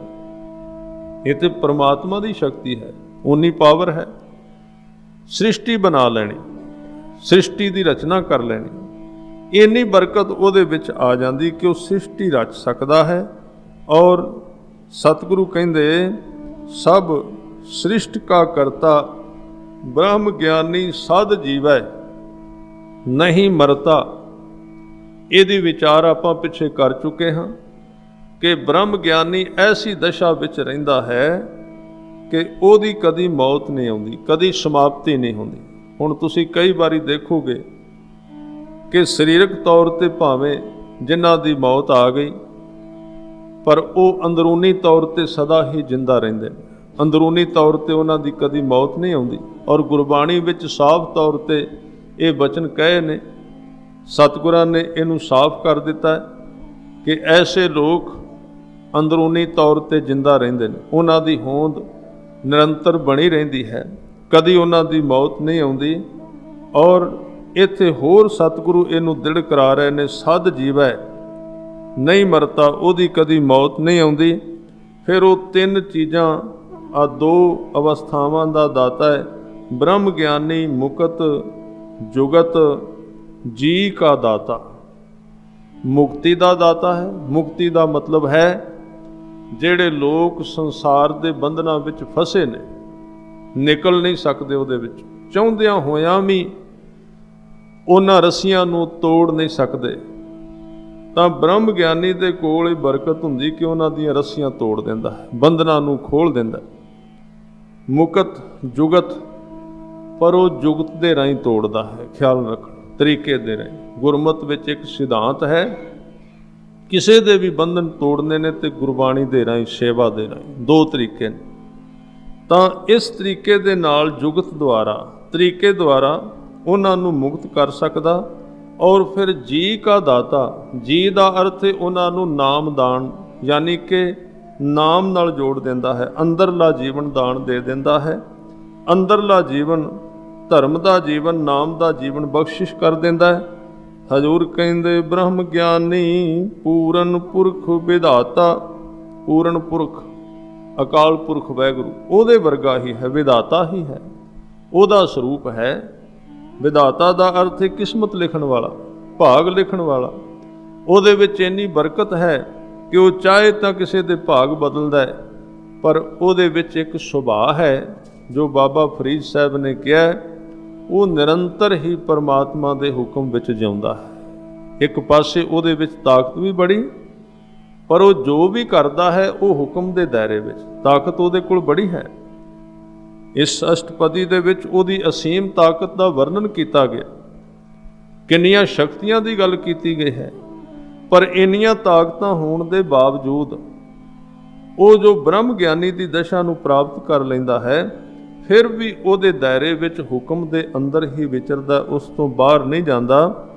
हजूर कहंदे ब्रह्म ज्ञानी अनाथ का नाथ, ब्रह्म ज्ञानी का सब ऊपर हाथ। अनाथ जिदा कोई मालक नहीं, जिदा कोई सहारा नहीं, अनाथां दा नाथ है ब्रह्म ज्ञानी, जिदा कोई सहारा नहीं है। और उहदा सारियां दे उत्ते हथ भाव, वो सारियां दी सहायता करन वाला है। ब्रह्म ज्ञानी का सगल आकार, ਆਕਾਰ ਦਾ ਅਰਥ ਹੈ ਜਿੰਨਾ ਬ੍ਰਹਿਮੰਡ ਹੈ। ਹੁਣ ਇਹ ਜਿੰਨਾ ਆਕਾਰ ਹੈ ਨਾ, ਉਹਦਾ ਸਰੀਰ ਹੀ ਬਣ ਜਾਂਦਾ ਹੈ। ਉਹ ਸਾਰੇ ਆਕਾਰ ਨਾਲ ਇੱਕ ਮਿਕ ਹੋ ਗਿਆ, ਸਾਰੀ ਸ੍ਰਿਸ਼ਟੀ ਦੇ ਵਿੱਚ ਸਮਾ ਗਿਆ ਉਹਦਾ ਜੀਵਨ। ਬ੍ਰਹਮ ਗਿਆਨੀ ਆਪ ਨਿਰੰਕਾਰ, ਉਹ ਨਿਰੰਕਾਰ ਦਾ ਸਰੂਪ ਹੈ, ਨਿਰੰਕਾਰ ਵਰਗਾ ਹੋ ਜਾਂਦਾ, ਉਹਦੇ ਵਿੱਚ ਲੀਨ ਹੋ ਜਾਂਦਾ। ਅਖੀਰ ਤੇ ਗੁਰੂ ਅਰਜਨ ਦੇਵ ਸੱਚੇ ਪਾਤਸ਼ਾਹ ਕਹਿੰਦੇ, ਬ੍ਰਹਮ ਗਿਆਨੀ ਕੀ ਸ਼ੋਭਾ ਬ੍ਰਹਮ ਗਿਆਨੀ ਬਣੇ, ਨਾਨਕ ਬ੍ਰਹਮ ਗਿਆਨੀ ਸਰਬ ਕਾ ਧਨੀ। ਇੰਨੀ ਸ਼ੋਭਾ, ਇੰਨੀ ਵਡਿਆਈ ਜਿੰਨੀ ਬ੍ਰਹਮ ਗਿਆਨੀ ਦੀ ਸਤਿਗੁਰਾਂ ਨੇ ਕੀਤੀ ਹੈ, ਜਾਂ ਉਹਦੀ ਉਸਤਤ ਹੁੰਦੀ ਹੈ ਸ੍ਰਿਸ਼ਟੀ ਦੇ ਵਿੱਚ, ਇਹ ਕੇਵਲ ਉਸੇ ਨੂੰ ਹੀ ਬਣ ਆਉਂਦੀ ਹੈ, ਆਮ ਵਿਅਕਤੀ ਨੂੰ ਨਹੀਂ, ਆਮ ਮਨੁੱਖ ਨੂੰ ਬਣ ਨਹੀਂ ਆਉਂਦੀ। ਉਹ ਇੰਨੀ ਉਸਤਤ ਸੁਣ ਕੇ ਹੰਕਾਰੀ ਹੋ ਜਾਂਦਾ ਹੈ। ਪਰ ਬ੍ਰਹਮ ਗਿਆਨੀ ਜਿਹੜਾ ਹੈ, ਇਹ ਉਸਤਤ ਉਹਨੂੰ ਬਣ ਆ ਜਾਂਦੀ ਹੈ, ਔਰ ਉਹ ਸਰਬ ਕਾ ਧਣੀ, ਇਹਦਾ ਭਾਵ ਹੈ ਉਹ ਸਾਰਿਆਂ ਦਾ ਮਾਲਕ, ਭਾਵ ਸਾਰੀਆਂ ਬਰਕਤਾਂ ਦੇ ਨਾਲ ਪਰਿਪੂਰਨ ਭਰਿਆ ਰਹਿੰਦਾ ਹੈ। ਉਹਦੇ ਅੰਦਰ ਸਾਰੀਆਂ ਬਰਕਤਾਂ ਟਿਕੀਆਂ ਰਹਿੰਦੀਆਂ ਨੇ। ਆਓ ਬਾਕੀ ਦਾ ਰਹਿੰਦਾ 1-2 ਮਿੰਟ ਵਾਸਤੇ ਆਪਾਂ ਨਾਮ ਨਾਲ, ਸ਼ਬਦ ਨਾਲ ਸਾਂਝ ਪਾਈਏ। ਸਾਰਿਆਂ ਨੇ ਬੜੇ ਪਿਆਰ ਸਹਿਤ ਇਕਾਗਰ ਚਿੱਤ ਹੋ ਕੇ ਬੋਲਣ ਦਾ ਯਤਨ ਕਰਨਾ। ਵਾਹਿਗੁਰੂ ਵਾਹਿਗੁਰੂ ਵਾਹਿਗੁਰੂ ਵਾਹਿਗੁਰੂ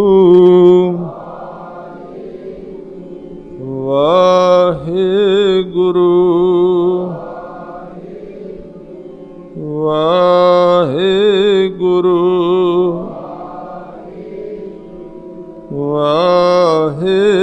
ਵਾਹਿਗੁਰੂ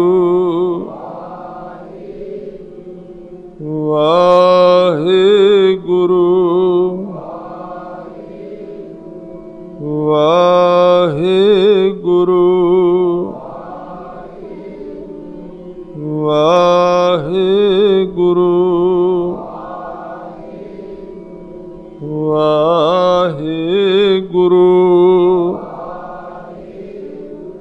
ਵਾਹਿਗੁਰੂ ਵਾਹਿਗੁਰੂ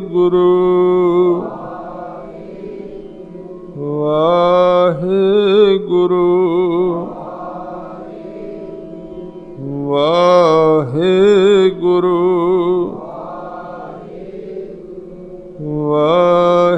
ਵਾਹਿਗੁਰੂ